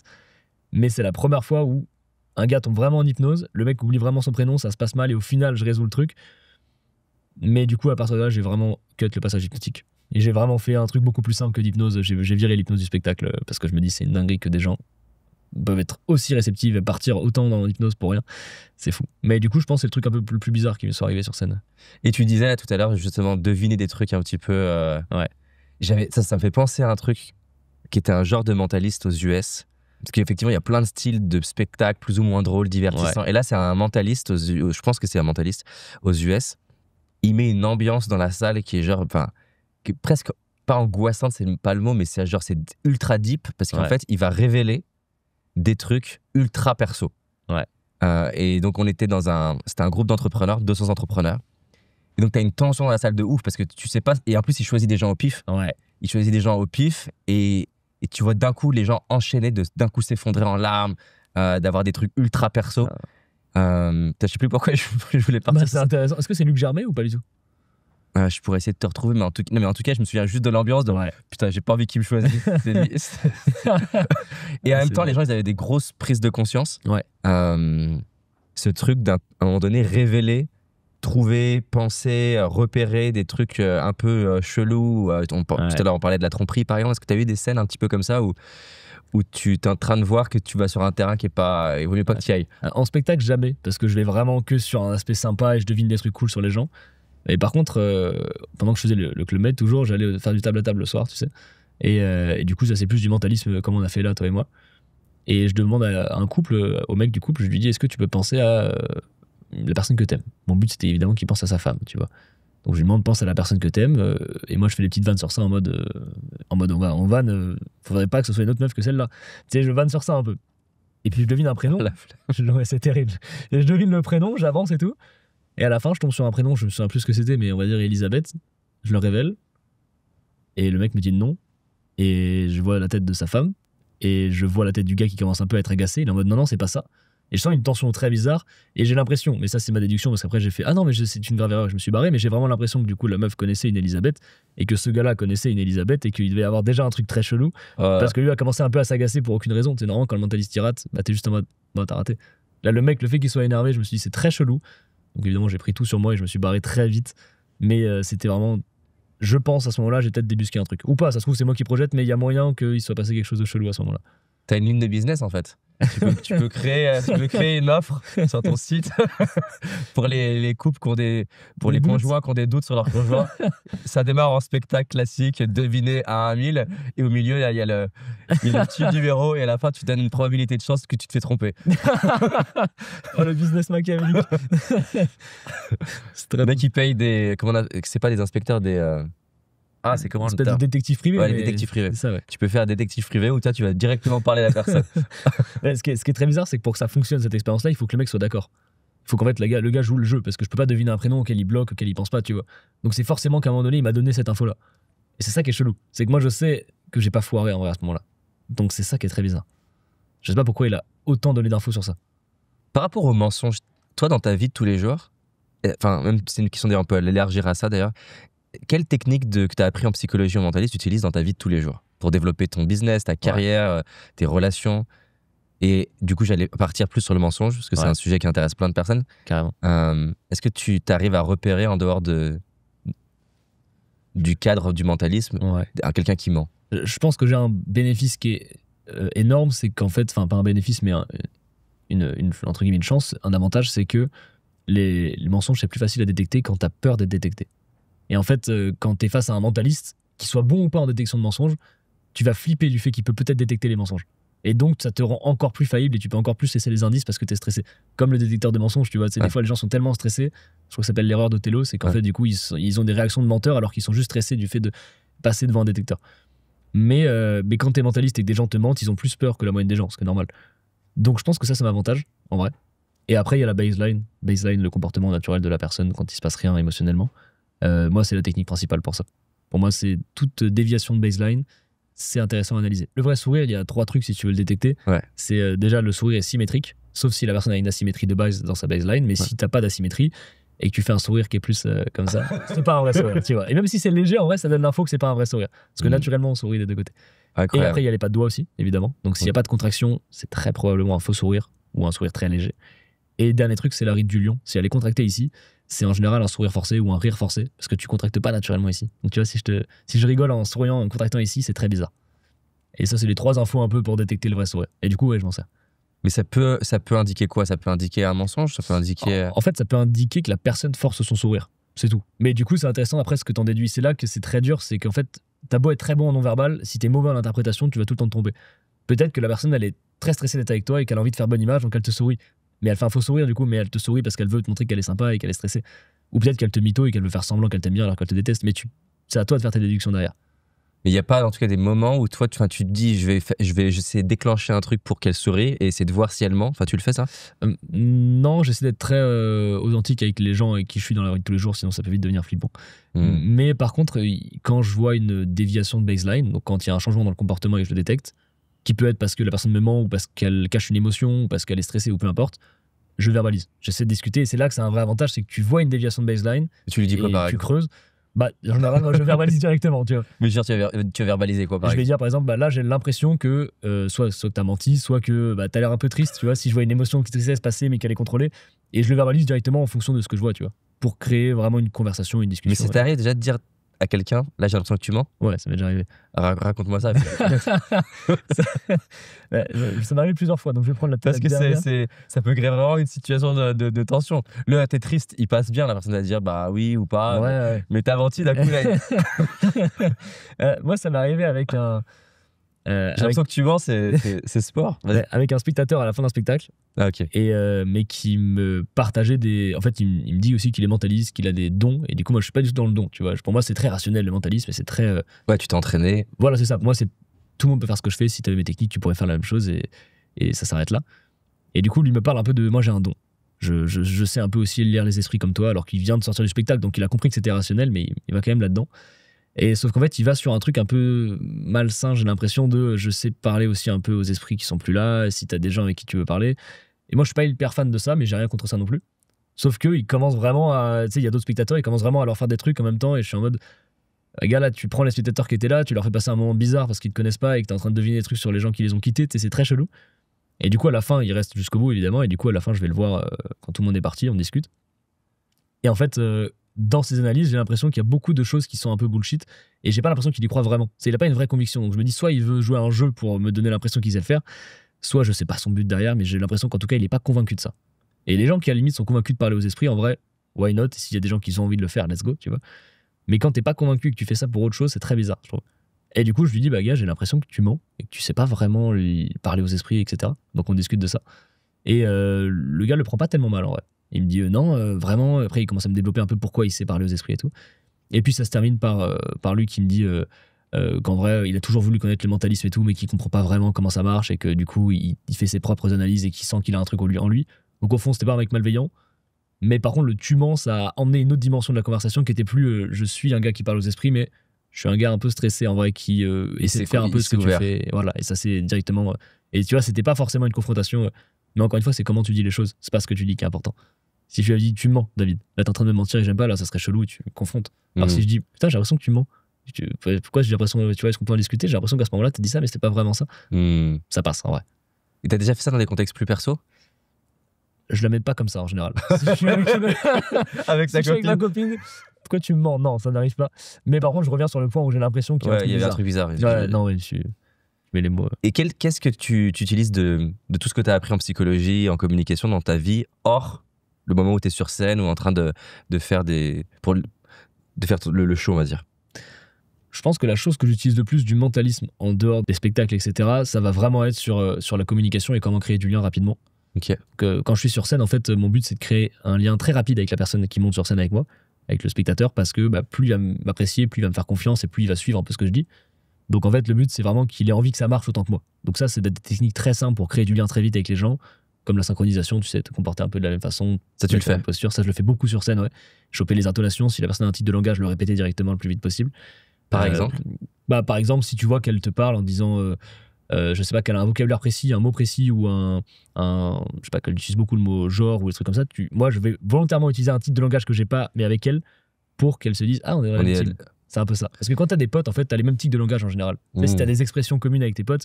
Même d'une région à l'autre d'ailleurs. Ouais, carrément. Et c'est ça qui crée aussi du lien très vite. C'est quand tu croises un gars du Sud alors que t'es à Paris, tu fais ah putain, tu viens du Sud aussi, incroyable. Et tu utilises les mêmes mots et tu crées un lien très rapide comme ça, quoi. Mais ce qui est ouf dans ce que tu décris, c'est que toutes ces techniques, j'ai l'impression que mal utilisées, elles empirent la relation. Typiquement, si tu te synchronises mal, et parce que c'est un peu souvent la critique qui est faite à la synchronisation, c'est le côté singe, tu t'avances et par exemple tu t'avances, moi je m'avance, et donc du coup ça se crée ce côté pas naturel. J'ai l'impression pareil sur les mots, tu pourrais facilement utiliser les mots, mais que ça sonne faux. Ouais, carrément. Et donc j'ai l'impression qu'il y a une vraie nuance, une vraie comment dire, justesse dans la dose et comment le faire, quoi. Ouais, en fait, il faut que ça devienne quasiment automatique et que t'aies pas à réfléchir à ça en plus du reste. Faut juste que ça soit assez instinctif pour toi aussi. Parce que si c'est un truc où tu te dis, ok, il va falloir que j'analyse tout, je réfléchisse à tout et que t'es en train de penser à ça en plus de faire ça marche pas, tu vois.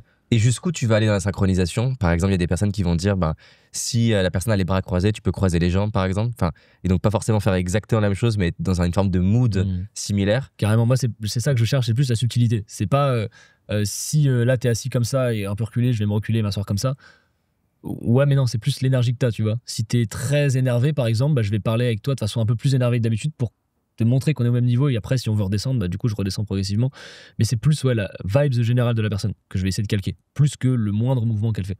Il y a des personnes avec qui, par rapport à ta personnalité à toi, c'est plus dur à connecter. J'en sais pas, par exemple, une personne qui parlerait très lentement, très calmement. Est-ce que, par exemple, c'est plus dur quand c'est à l'extrême? Ou à l'inverse, j'en sais rien, une personne peut-être très assertive, peu de phrases, directe. Est-ce qu'il y a des personnes pour lesquelles, pour toi, ça demande un grand écart plus grand pour... Ouais, je pense que de façon générale, les personnes qui... je pense au deuxième profil que tu m'as décrit, très assertif, qui répondent très vite, qui répondent très sans développer. J'ai beaucoup de mal à connecter avec des gens qui vont pas forcément poser des questions ou être curieux. En fait, le manque de curiosité, c'est très galère pour moi parce que du coup, j'ai du mal aussi à relancer des sujets et très vite, ça s'éteint et ça s'arrête. J'avais déjà fait, à un moment donné, je faisais des dates dans ma vie, fut un temps. Et quand je faisais des dates et que la personne n'était pas forcément hyper dans les questions ou dans la relance ou dans l'échange et dans la curiosité, je crois que je le suis aussi moins d'un coup et du coup, ça met un espèce de gros plat. Il n'y a plus grand chose qui se passe. Mais vu que je suis à l'aise avec le silence, ça me va. Mais l'autre personne ne l'est peut-être pas. Donc moi, je pense que c'est un peu le point noir, c'est que je suis pas non plus... Je suis beaucoup dans l'écoute en général, sauf dans les interviews du coup. Et du coup, je vais plus questionner, mais s'il n'y a pas de questions ou il n'y a pas de développement de réponse, c'est très dur pour moi d'aller creuser chez les gens. Et dans une situation où, par exemple, tu voudrais connecter avec la personne, parce qu'encore une fois, j'en sais rien, c'est ton manager, c'est ton banquier, c'est peu importe, et qui serait plus une personne comme ça, tu vas t'y prendre comment? Parce qu'il y a un truc que je trouve fascinant, c'est que parfois, dans des profils qui sont... Alors, je pense qu'il y a différentes raisons de pourquoi une personne peut être comme ça. Des fois, la personne, elle est comme ça parce qu'elle est très stressée, et donc elle ne veut pas parler. T'as la personne qui est habituée à un peu à cette aura mystérieuse, et donc c'est pas qu'elle est pas à l'aise, c'est qu'il y a un pouvoir, elle obtient un pouvoir dans la tension qu'elle crée avec des phrases courtes, avec ne pas te donner son attention tout de suite. En tout cas, j'ai des personnes comme ça qui sont quelque part fortes et je vois l'absorption qu'elle crée chez les autres comme ça. Donc prenons plus ce profil-là que la personne très stressée. Souvent, justement, du coup, les autres vont avoir tendance à surcompenser du coup pour connecter. J'ai du mal à formuler ma question, mais est-ce que pour toi, tu vas te dire, en fait, je vais aller dans l'opposé. Je vais pas, justement, je pense que la meilleure stratégie, c'est qu'à chaque fois que tu parles à cette personne, tu sois pertinent. En fait, c'est ce qu'elle va retenir à la fin, c'est la moyenne de toutes les interactions qu'elle a eues avec toi. Donc si tu balances plein d'infos en disant faut que j'interagisse pour essayer de créer du lien et tout, mais que la moitié de tes interactions sont un peu moyennes ou un peu molles ou un peu chiantes, bah elle fera la moyenne de tout ça et tu seras un peu moyen, quoi, un peu chiant. Alors que si tu parles très peu mais qu'à chaque phrase t'es pertinent, tu dis un truc cool, je pense que c'est plus efficace pour créer un vrai souvenir de toi après et que la personne se souvienne et qu'elle veuille peut-être te revoir ou échanger encore. Je pense. À mon avis, il vaut mieux donner les bonnes infos et partager les bonnes choses que parler trop. Et des fois, moi, j'ai ce problème-là aussi en podcast, je veux trop développer, tu sais. Et en fait, je me dis, bah, les gens vont retenir un ensemble de trucs pas ouf, alors que si j'avais donné que quelques bonnes infos aux bons endroits, ça serait encore plus pertinent. J'ai le même challenge. Des fois, je veux donner tout ce que j'ai appris sur un sujet, mais forcément, il y a dans tout ça des trucs qui sont plus pertinents que d'autres. Qu'est-ce que peu de gens savent sur toi? Je pense que peu de gens savent que, pour rester dans le mentalisme, je préfère 100 fois parler de psycho, du cerveau, de tips, d'informations comme on le fait là, que de faire des expériences. J'aime bien faire des trucs, ça me fait marrer, mais je pense que j'ai un peu fait le tour et j'aime pas trop le côté illusion, et souvent ce qui est le côté illusionniste c'est le plus bluffant. Donc moi je kiffe sur scène parce que ça crée vraiment des trucs, mais sinon de façon générale j'aime pas tant faire des tricks que ça. J'aime bien, c'est cool de voir des déclics dans la tête des gens et tout, mais je préfère vraiment le faire avec des discussions, des échanges et de la connaissance en fait. Non, c'est clair, et d'ailleurs c'est ce que tu nous as écrit en interview et ça m'a entre guillemets surpris. C'est quoi un défaut qui peut être utile pour être un bon mentaliste? Je pense que c'est beaucoup trop de curiosité. Je pense que ça peut t'amener très loin en mentalisme. C'est quoi une idée qu'on pense souvent autour du mentalisme et en fait toi t'es pas d'accord? Un conseil qui est donné, tu te dis je suis pas d'accord, une croyance autour du mentalisme et t'es pas d'accord, peu importe un truc. Moi je pense que c'est qu'on résume le mentalisme à la magie. Donc là tous les magiciens, s'il y en a qui écoutent ça, ils vont me détester. Mais parce qu'il y a beaucoup de magiciens qui font du mentalisme et il y a aussi des passionnés de psycho qui font que du mentalisme et pas de magie. Et moi je me situe un peu entre les deux. Un peu plus côté psycho, mais je fais quand même aussi des trucs d'illusion, de magie. Et moi j'aime pas ça parce que je suis passionné par tous les domaines et en fait je suis mentaliste, tu vois. Du coup en fait, qu'est-ce qui définit un mentaliste? Parce que moi je me définis comme ça. Et du coup il n'y a pas de définition exacte en fait. Donc à partir de là, moi je suis mentaliste et je m'intéresse à la psycho, au cerveau, à la mnémotechnie, à l'influence, à l'illusion. Et c'est tout ça en même temps mon mentalisme. Et puis t'as des magiciens qui vont dire non, c'est que du trucage, c'est que de la magie. Et en fait, oui et non. Je suis pas tellement d'accord, il y a un petit combat entre ça. Même si, évidemment, quand je bluffe, j'utilise tout et il y a de l'illusion, tu vois. Mais quand je parle de là, pour moi, ça, c'est aussi du mentalisme, entre guillemets, tu vois. On parle de psycho, de cerveau et de comment l'utiliser dans la vie de tous les jours. C'est une application concrète de ce que les mentalistes font et de ce que je fais. Donc, ouais, il y a un petit peu ce débat-là et je pense que même moi, je suis pas encore très clair avec ma vision du mentalisme. C'est très dur à définir. Mais j'avance plutôt dans ce truc de, pour moi, c'est et d'illusion et tout le reste. Parce que sans ça, ça vient juste de la magie, en fait. Et du coup, le mentalisme n'existait pas là-dedans. Sur un sujet qui n'a rien à voir, tu as développé ta carrière, je trouve vraiment d'un coup, on va dire, ça allait assez vite, entre guillemets, en tout cas en apparence. J'imagine que pour toi, au jour le jour, c'était pas très rapide. Alors, en vrai, ça assez quand même, mais oui, avant ça, il y avait quand même un long process où il se passait pas grand-chose. Justement, décris ce processus-là de temps long, et ensuite, qu'est-ce qui se passe, enfin, comment tu l'as vécu, ce temps long, où tu as l'impression qu'il se passe pas grand-chose, et ensuite, qu'est-ce qui a fait que ça a explosé? Quand je commence le mentalisme, j'ai 12 ans. Et de là, je me dis, je pense pas du tout que je peux en vivre, mais j'aime bien en faire. Donc j'en fais pendant plusieurs années. Et quand j'arrive en école d'ingé, je me dis, vas-y, je finis mon école d'ingé, je rembourse mon prêt étudiant, et puis dans 5 ans après, je démarre le mentalisme. 35 ans, je vis de ça. Et du coup, de là, je mets des petits trucs en place petit à petit, mais en fait, ça décolle pas parce que déjà, mon objectif est très long terme, tu vois. Trop loin. J'ai 19 ans et je me dis, à 35 ans, j'en vivrai. Donc en fait, je mets pas d'action en place maintenant concrète. Mais je fais quand même des vidéos YouTube, et j'en fais peut-être une trentaine. Format long, qui prennent 20 à 30 heures de réalisation et en fait tu fais 500 vues. J'en ai fait une trentaine comme ça et ça marche pas. Et tu le vis comment à cette époque-là? Et j'arrête au bout d'un moment. En fait, je me dis peut-être que je suis pas tellement fait pour les vidéos YouTube en vrai. Et puis ça sert pas à grand chose, personne les voit, ça m'apporte rien, je gagne pas d'argent, je perds du temps. J'ai juste arrêté, je trouverai autre chose. Je fais une vidéo TikTok pour tester. Et là je fais, je sais plus, un truc genre 50 000 vues, tu vois. Et je me dis waouh, c'est un délire. 2000 commentaires, qu'est-ce qui se passe, tu vois? Et c'est quoi? C'est genre tu vas dans la rue, tu fais un truc devant quelqu'un? Même pas, c'était pendant le confinement, donc je suis dans ma maison avec mon téléphone, j'ai lumière du jour et je m'éclaire et je fais un truc de mentalisme à travers l'écran, quoi. Et là je me dis, ok, donc ça fait 1 an et demi que je me tue à faire des vidéos YouTube qui ne marchent pas pour faire un TikTok et faire plus de vues cumulées que toutes mes vidéos, tu vois. Et là je me dis, ok, je vais faire d'autres vidéos, donc je fais plein de TikTok, là ça commence à monter et ça monte très vite. Genre je fais 100 000 abonnés en une semaine, tu vois, c'est un délire pour moi. Et tu le vis comment là? J'appelle mes potes tous les jours en disant, les gars, il y a 10 000 en plus, c'est incroyable, c'est trop bizarre, c'est un truc de ouf. Et j'étais trop content que ça marche enfin, tu vois. Donc je continue à faire ça pendant 1 an, je fais 1 million d'abonnés à peu près en 1 an sur TikTok. Dingue. Donc c'est assez fou, dans ma tête je me dis ça n'a aucun sens, donc là j'arrête mon école d'ingé en vrai. Mais j'arrête quand j'ai 200 000 à peu près. Quand je monte sur scène pour la première fois, en fait. T'es en quelle année, du coup? Là, c'est en 2020, juste avant le Covid. J'arrête au moment du Covid et je reprends plus. Mais je veux dire, t'es en quelle année d'études d'ingénieur? Moi, j'étais en prépa intégrée. Okay. Donc, j'étais deuxième année de la prépa intégrée. Okay. Et j'ai arrêté à ce moment-là, donc j'ai même pas fait encore le cursus ingénieur, en vrai. Et du coup, après ça, je fais à fond des vidéos et ça s'arrête jamais de fonctionner. En vrai, les TikTok fonctionnent toujours bien. Donc, j'ai vraiment une espèce d'explosion et je me dis, c'est trop cool, ça avance. Et là, j'arrive sur un point où je me dis, en fait, j'en ai un peu marre de faire des vidéos. Parce que ça fait 1 an et demi que je fais ça, j'en ai fait plus de 500. Et ça marche toujours, hein. Je sais faire des vidéos qui marchent maintenant sur TikTok et c'est cool. Et je sais faire des vidéos qui font des 500 000 vues, c'est trop bien. Et là, je me dis 2 choses. Déjà, j'ai envie de faire des spectacles parce que c'est pour ça que j'ai arrêté mes études de base.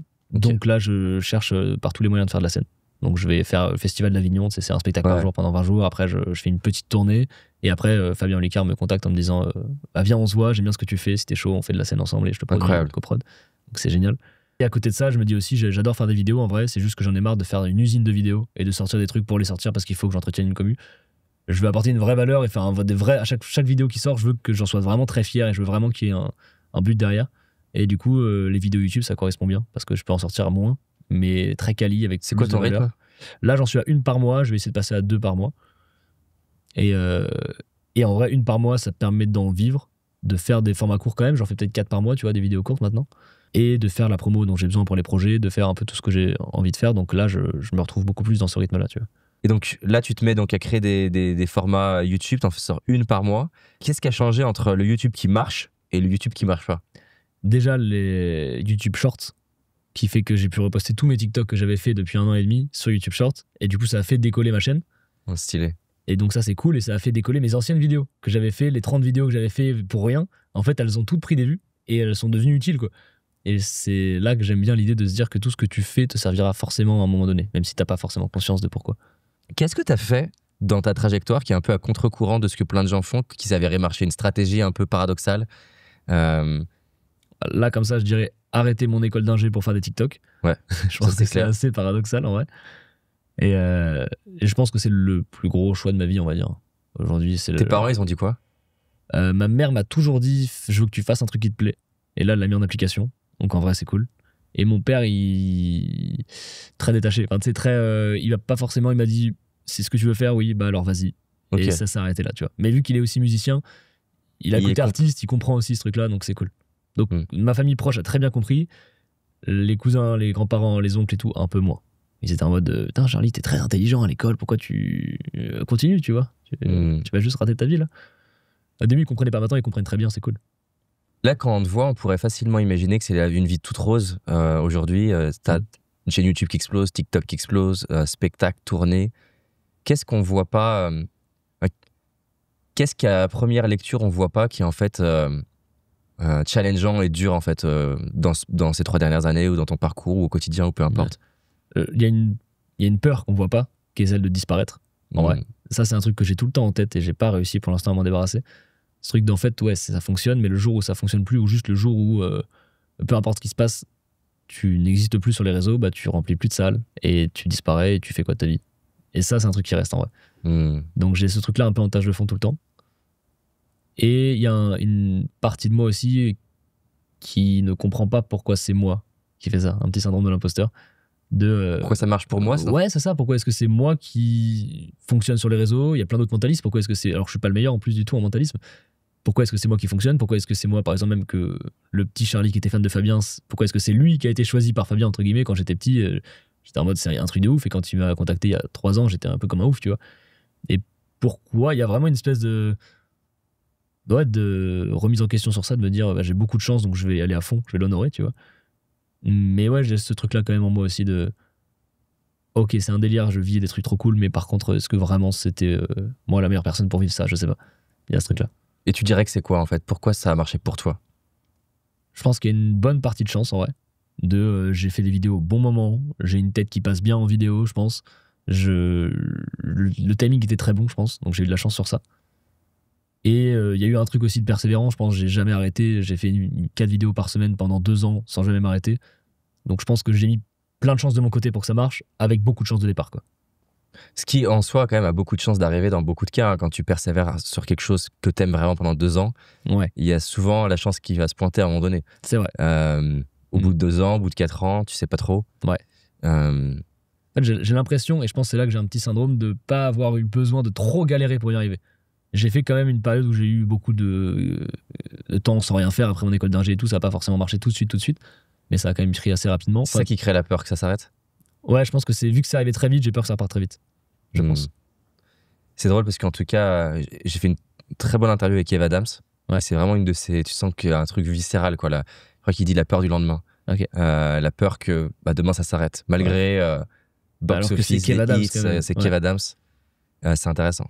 Qu'est-ce que tu aurais besoin de croire qui fait que d'un coup, tu serais plus à l'aise avec ça? Je pense que j'aurais besoin de croire qu'en vrai, même si ça s'arrête, c'est OK. Je pense. Et là, j'ai pas l'impression que je suis très peu convaincu par ça. Je me dis, si ça s'arrête, je vis plus de ma passion, je serais forcément très triste. Et même, je m'imagine une vie de salariat et je pense que ça me fait très peur, ça aussi. Parce que toutes les expériences que j'ai eues qui sont très petites étaient catastrophiques. Et je pense que j'aurais trop peur de perdre beaucoup de liberté et de pas du tout être heureux là-dedans, quoi. Et juste par curiosité, ça serait quoi le bénéfice que tu vois pas de passer par une phase comme là-dedans? Encore une fois, dans cette idée de jeu infini, où ça serait pas en mode définitif, mais ça serait quoi le bénéfice caché? Peut-être que le bénéfice principal, ça serait de me remettre à réfléchir précisément à ce qui m'intéresse d'une nouvelle façon. Parce que je réfléchis très souvent à là où je vais être dans 5 ans, mes objectifs, je détermine, etc. Je fais beaucoup de plans, mais ils sont toujours dans le prisme de ce que je fais actuellement. Et ça te ferait une forme de page blanche? Ça ouvrirait, ouais, c'est ça. Ça recommencerait à zéro et ça me permettrait de réfléchir à nouveau. Est-ce que c'est vraiment ça qui te plaît? Est-ce que tu veux vraiment faire ça? C'est des questions que je me pose pas là. C'est oui, évidemment que je veux faire ça, je suis passionné, j'y vais, quoi.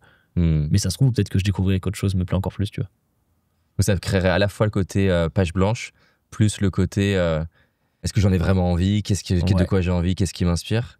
Et du coup, à l'inverse, imaginons même que ça arrive, qu'est-ce qui au fond te ferait dire que de toute façon tu trouverais une solution pour te créer une vie qui t'inspire, peu importe par quelle étape intermédiaire tu passerais? Je pense que c'est le fait que j'ai déjà développé des compétences. Parce qu'en vrai, même si c'est pas des spectacles que je fais, même si j'arrête les vidéos, j'ai développé des compétences d'entrepreneuriat, même sur plein de sujets différents, de psycho, etc. Et toutes ces compétences-là, je les perds pas, même si le réseau s'arrête un jour. Donc ça, c'est réutilisable pour créer une nouvelle réalité qui me plaît tout autant, quoi, je pense. Donc ça, c'est assez rassurant. Merci, David. Ça se voit. Mais en plus, c'est vrai, hein, c'est important. Ouais. On peut avoir peur que les choses s'arrêtent, alors que justement, dans cette notion de jeu infini, moi, j'aime beaucoup, c'est un truc qui m'aide à titre perso, parce que je vais aussi avoir parfois, en tout cas plus par le passé, j'avais cette image d'une forme de bâtiment qui s'écroulait, j'avais toujours peur que ça s'arrête. Et de switcher, en tout cas pour moi, hein, de me dire, je veux pas obtenir, mais je veux devenir. Ce qui est un peu dans la lignée du Infinite Game. Et de me rendre compte qu'effectivement, les compétences de communication, ma capacité à gérer mieux mon stress, ma capacité à être plus résilient, ma capacité à marketer une idée, à marketer un produit, un programme, peu importe, à connecter, enfin tout ça, c'est des trucs en fait on peut pas t'enlever et qui, peu importe le projet vers lequel tu as envie de partir, en tout cas te permettent de reconstruire facilement. Et je pense à une autre idée en même temps qui du coup fait du bien, c'est qui m'avait beaucoup aidé, c'était en fait d'aller au bout de mon cauchemar et de me dire ok, demain je perds tout, même j'ai plus de chaîne YouTube, j'ai plus de nom, j'ai plus rien, qu'est-ce qui se passe vraiment? Et en fait de me rendre compte qu'au final je perds tout. Et imaginons même je dois me retrouver à faire des frites à McDo, qu'en fait très vite qu'est-ce qui va se passer dans mon cas? Je vais me retrouver à coacher les gens autour de moi à McDo, je suis meilleur que la moyenne en coaching et donc naturellement, surtout en plus si du coup je baisse, j'ajuste mes prix à la baisse forcément, je vais avoir des gens qui vont me demander de l'aide, donc je vais commencer à avoir certainement une liste d'attente en sortant du McDo ou pendant le McDo. Il y a des chances que j'évolue dans l'entreprise, que j'arrête de faire des frites, que je devienne manager. Et en fait, faire ce film du scénario où en fait, d'un coup, je perds tout, et le faire plusieurs fois et me rendre compte que à chaque fois que je fais le film, au final, j'arrive pas à avoir un scénario dans lequel je repars au point de départ. À chaque fois que j'imagine ce scénario où j'ai tout perdu, en fait, au bout d'un moment, je recrée un réseau, je redéveloppe des trucs. Dans toutes mes itérations, il y a des trucs qui marchent. Je vais trouver une manière de passer des idées, créer une forme de contenu parce que c'est quelque chose que j'aime et donc avec le temps, ça va finir par marcher. Et en fait, faire le film plein de fois, ça a beaucoup apaisé ce truc de si ça s'arrêtait, en fait, de me rendre compte que j'ai la séquence, quoi. T'as compris qu'au pire du pire, ça va. Au pire du pire, ça va et même ça pourrait être fun, en fait. En soi, il y a un côté libérateur, comme tu disais, feuille blanche, recommence. Mais c'est intéressant. On a un petit rituel qui est la question inversée. Quelle question t'aimerais me poser? Quelle est la chose que t'oses pas me dire ou que t'aurais pas osé me dire Est-ce qu'il y a quelque chose que tu as en tête, je sais pas, quand tu m'as vu ou quand tu as pensé ou quand tu as un truc un peu peut-être vulnérable ou je sais pas, quelque chose que tu n'oserais pas me dire et que tu as en tête? Yes, j'ai un truc. Ok. En tout cas, c'est pas vraiment que j'ai pas osé te dire, mais que je voyais pas. Enfin, je voyais pas de contexte à partager. Ouais. Mais vu que tu me lances sur ça, j'y vais. Alors, je sais pas où je vais. Ça me va, c'est génial. Mais c'est une pensée qui m'est traversée. Parce que j'ai l'impression qu'on a un parcours similaire dans le fait d'être un peu pas à l'aise socialement, se surentraîner à être à l'aise. Ouais. Et j'ai eu l'impression tout à l'heure, là, quand on discutait, de ressentir une forme de stress un petit peu, un peu chez toi. J'ai remarqué un truc chez moi, parce que je pense que je suis pas le plus extraverti de manière naturelle, que je sais pas, c'est comme si, vu que. J'essaie de formuler mes idées. Hein, ouais, vas-y. Que d'un coup, c'est comme si je ressentais moi aussi une forme de tension, parce que je sens ta tension. Encore une fois, c'est ma pure projection, j'ai pas creusé. Voilà, c'est ce que je me suis dit, de me dire, tiens, c'est intéressant, j'ai l'impression qu'il y a une part de lui qui est pas totalement à l'aise. Du coup, je me connecte à la part de moi qui ne l'est pas non plus. Et enfin voilà, ça c'est un truc qui est passé assez vite au final. Ouais, carrément. Et je sais pas du coup. Ah, c'est génial. Ouais, j'étais un peu stressé forcément, tout le fait que je me sois échauffé avant de venir. Parce que je kiffe ce que tu fais en vrai et puis je te suis depuis longtemps. Donc il y avait ce truc de ok, stylé, on va discuter avec David dans la vraie vie, c'est trop cool. Mais ouais, c'est très vite parti, mais j'ai senti aussi ce truc au début de je suis un peu stressé, toi t'avais l'air à l'aise, donc en tout cas tu gères encore mieux que moi ton petit parti de stress. Et très drôle que tu l'aies ressenti en tout cas. Mais en fait, c'était pas tant stressé, mais c'était de sentir. Ce qui m'a intrigué pour moi, c'est de me dire. Mais c'est un truc que j'ai déjà remarqué qui est pas lié à toi. Hein, c'est que quand je vais avoir une personne qui parfois est un peu tendue ou stressée, ça me met dans un mode. Je me mets dans un mode de tension. Ouais. Okay. Enfin, pas tout le temps, parce que typiquement, je coach plein de gens qui sont tendus. Mais là, je suis pas dans ce contexte-là. Je suis en mode coach et ça me fait rien. Mais dans un moment relationnel, avec une personne que je rencontrerai, parce que c'est pas la première fois que je le vis, hein, des invités qui sont un peu tendus ou stressés, je me tends. Et c'était plus de me dire, tiens, comment ça se fait en fait, tu vois, qu'est-ce qui fait que je rentre là-dedans? Et je sais que c'est un truc, je sais pas, comme un schéma qui revient de loin. Et c'est pour ça que j'ai essayé justement de te mettre à l'aise pour que tu te détendes. En te mettant à l'aise, du coup, moi, ça me permettait d'être aussi plus à l'aise. D'être plus à l'aise. Ouais. Mais j'ai remarqué ça avec des profils justement qui ont plus, j'ai l'impression, ce pattern d'avoir été un peu timide, introverti ou j'en sais rien, qu'on bossait sur eux. Et je sais pas, comme si on s'auto-déclenchait un ancien schéma. Ouais. Voilà, j'en ai jamais parlé. Génial. Eh ben, merci d'avoir partagé ça. Merci, c'est trop cool. Des questions un peu rapides, réponses rapides. Qui a fortement influencé ta vie, positivement ou négativement? Je dirais que la personne principale, ma mère, je pense. Okay. Positivement. Et comment? Parce qu'elle a toujours cru en moi, elle m'a toujours poussé vers les trucs et me questionner. Elle me faisait rentrer en introspection très facilement. Et du coup, ça m'a beaucoup aidé pour me questionner sur ce qui me plaît vraiment. Stylé. On fait un message à ta maman. Quel est un moment qui a changé ta vie? La première fois que je suis monté sur scène. Quand j'étais en école d'ingé, il y avait un espèce de concours un peu La France a un incroyable talent, mais dans l'école d'ingé. Et du coup, j'ai postulé, je suis monté sur scène, j'ai gagné ce truc-là. Bon, avec les ingénieurs, c'est normal de gagner. Hein. T'as des gars qui jouaient avec leur salive, c'était un délire. Mais du coup, avec du mentalisme, j'ai gagné. Et c'est le jour où j'ai le plus kiffé de toute mon école d'ingé. Wow. Et là, je me suis dit, waouh. Là, je suis vivant quand je suis là. Pourquoi est-ce que je fais pas ça tous les jours de ma vie, tu vois? C'est trop stylé. De quoi t'es le plus fier aujourd'hui? Je pense que je suis le plus fier de réussir enfin à quasiment être moi-même avec tout le monde. J'ai mis beaucoup de temps, j'avais beaucoup de masques. Et là, je sens que, peut-être parce que les réseaux ça aide, peut-être parce que je me suis beaucoup entraîné aussi, plein de raisons, mais je sens que là, j'essaie d'être moi-même tout le temps et j'y arrive quasiment. Donc, ça me rend fier, je pense. Et pourquoi c'est important pour toi d'arriver à être toi-même? Parce que j'ai eu du mal à comprendre qui j'étais, je pense, à un moment donné. Surtout quand j'étais timide, du coup, tu t'exprimes moins avec les autres, donc t'échanges moins les idées, t'as moins de contradictions, t'as moins d'évolution. Et le fait d'être libéré, de pouvoir enfin parler à n'importe qui et de pouvoir vraiment échanger et de développer, ça m'aide à me comprendre, ouais. Du coup, être moi-même, ça veut un peu rien dire, mais ça m'aide à progressivement comprendre un peu plus qui je suis, je pense. Intéressant. En tout cas, pareil, différemment, mais je peux me reconnaître. Il y a plein de situations où j'ai rencontré des gens qui m'inspiraient, et où, en tout cas, pas forcément d'ailleurs qui m'inspiraient, qui avaient une forme de notoriété des fois. Ouais. Et je m'en suis voulu plein de fois de me dire, putain, mais ce sentiment d'avoir essayé d'être une forme de personnage ou de représenter, d'être en représentation. Ouais, mais je pense qu'on se serait rencontrés il y a 1 an, ça aurait pas été le même podcast, à mon avis. Ok. Ouais, je pense. J'aurais été beaucoup plus gêné, beaucoup moins moi-même, je pense. Et donc, ouais, je relate vraiment dans ce côté d'arriver à être moi-même détendu.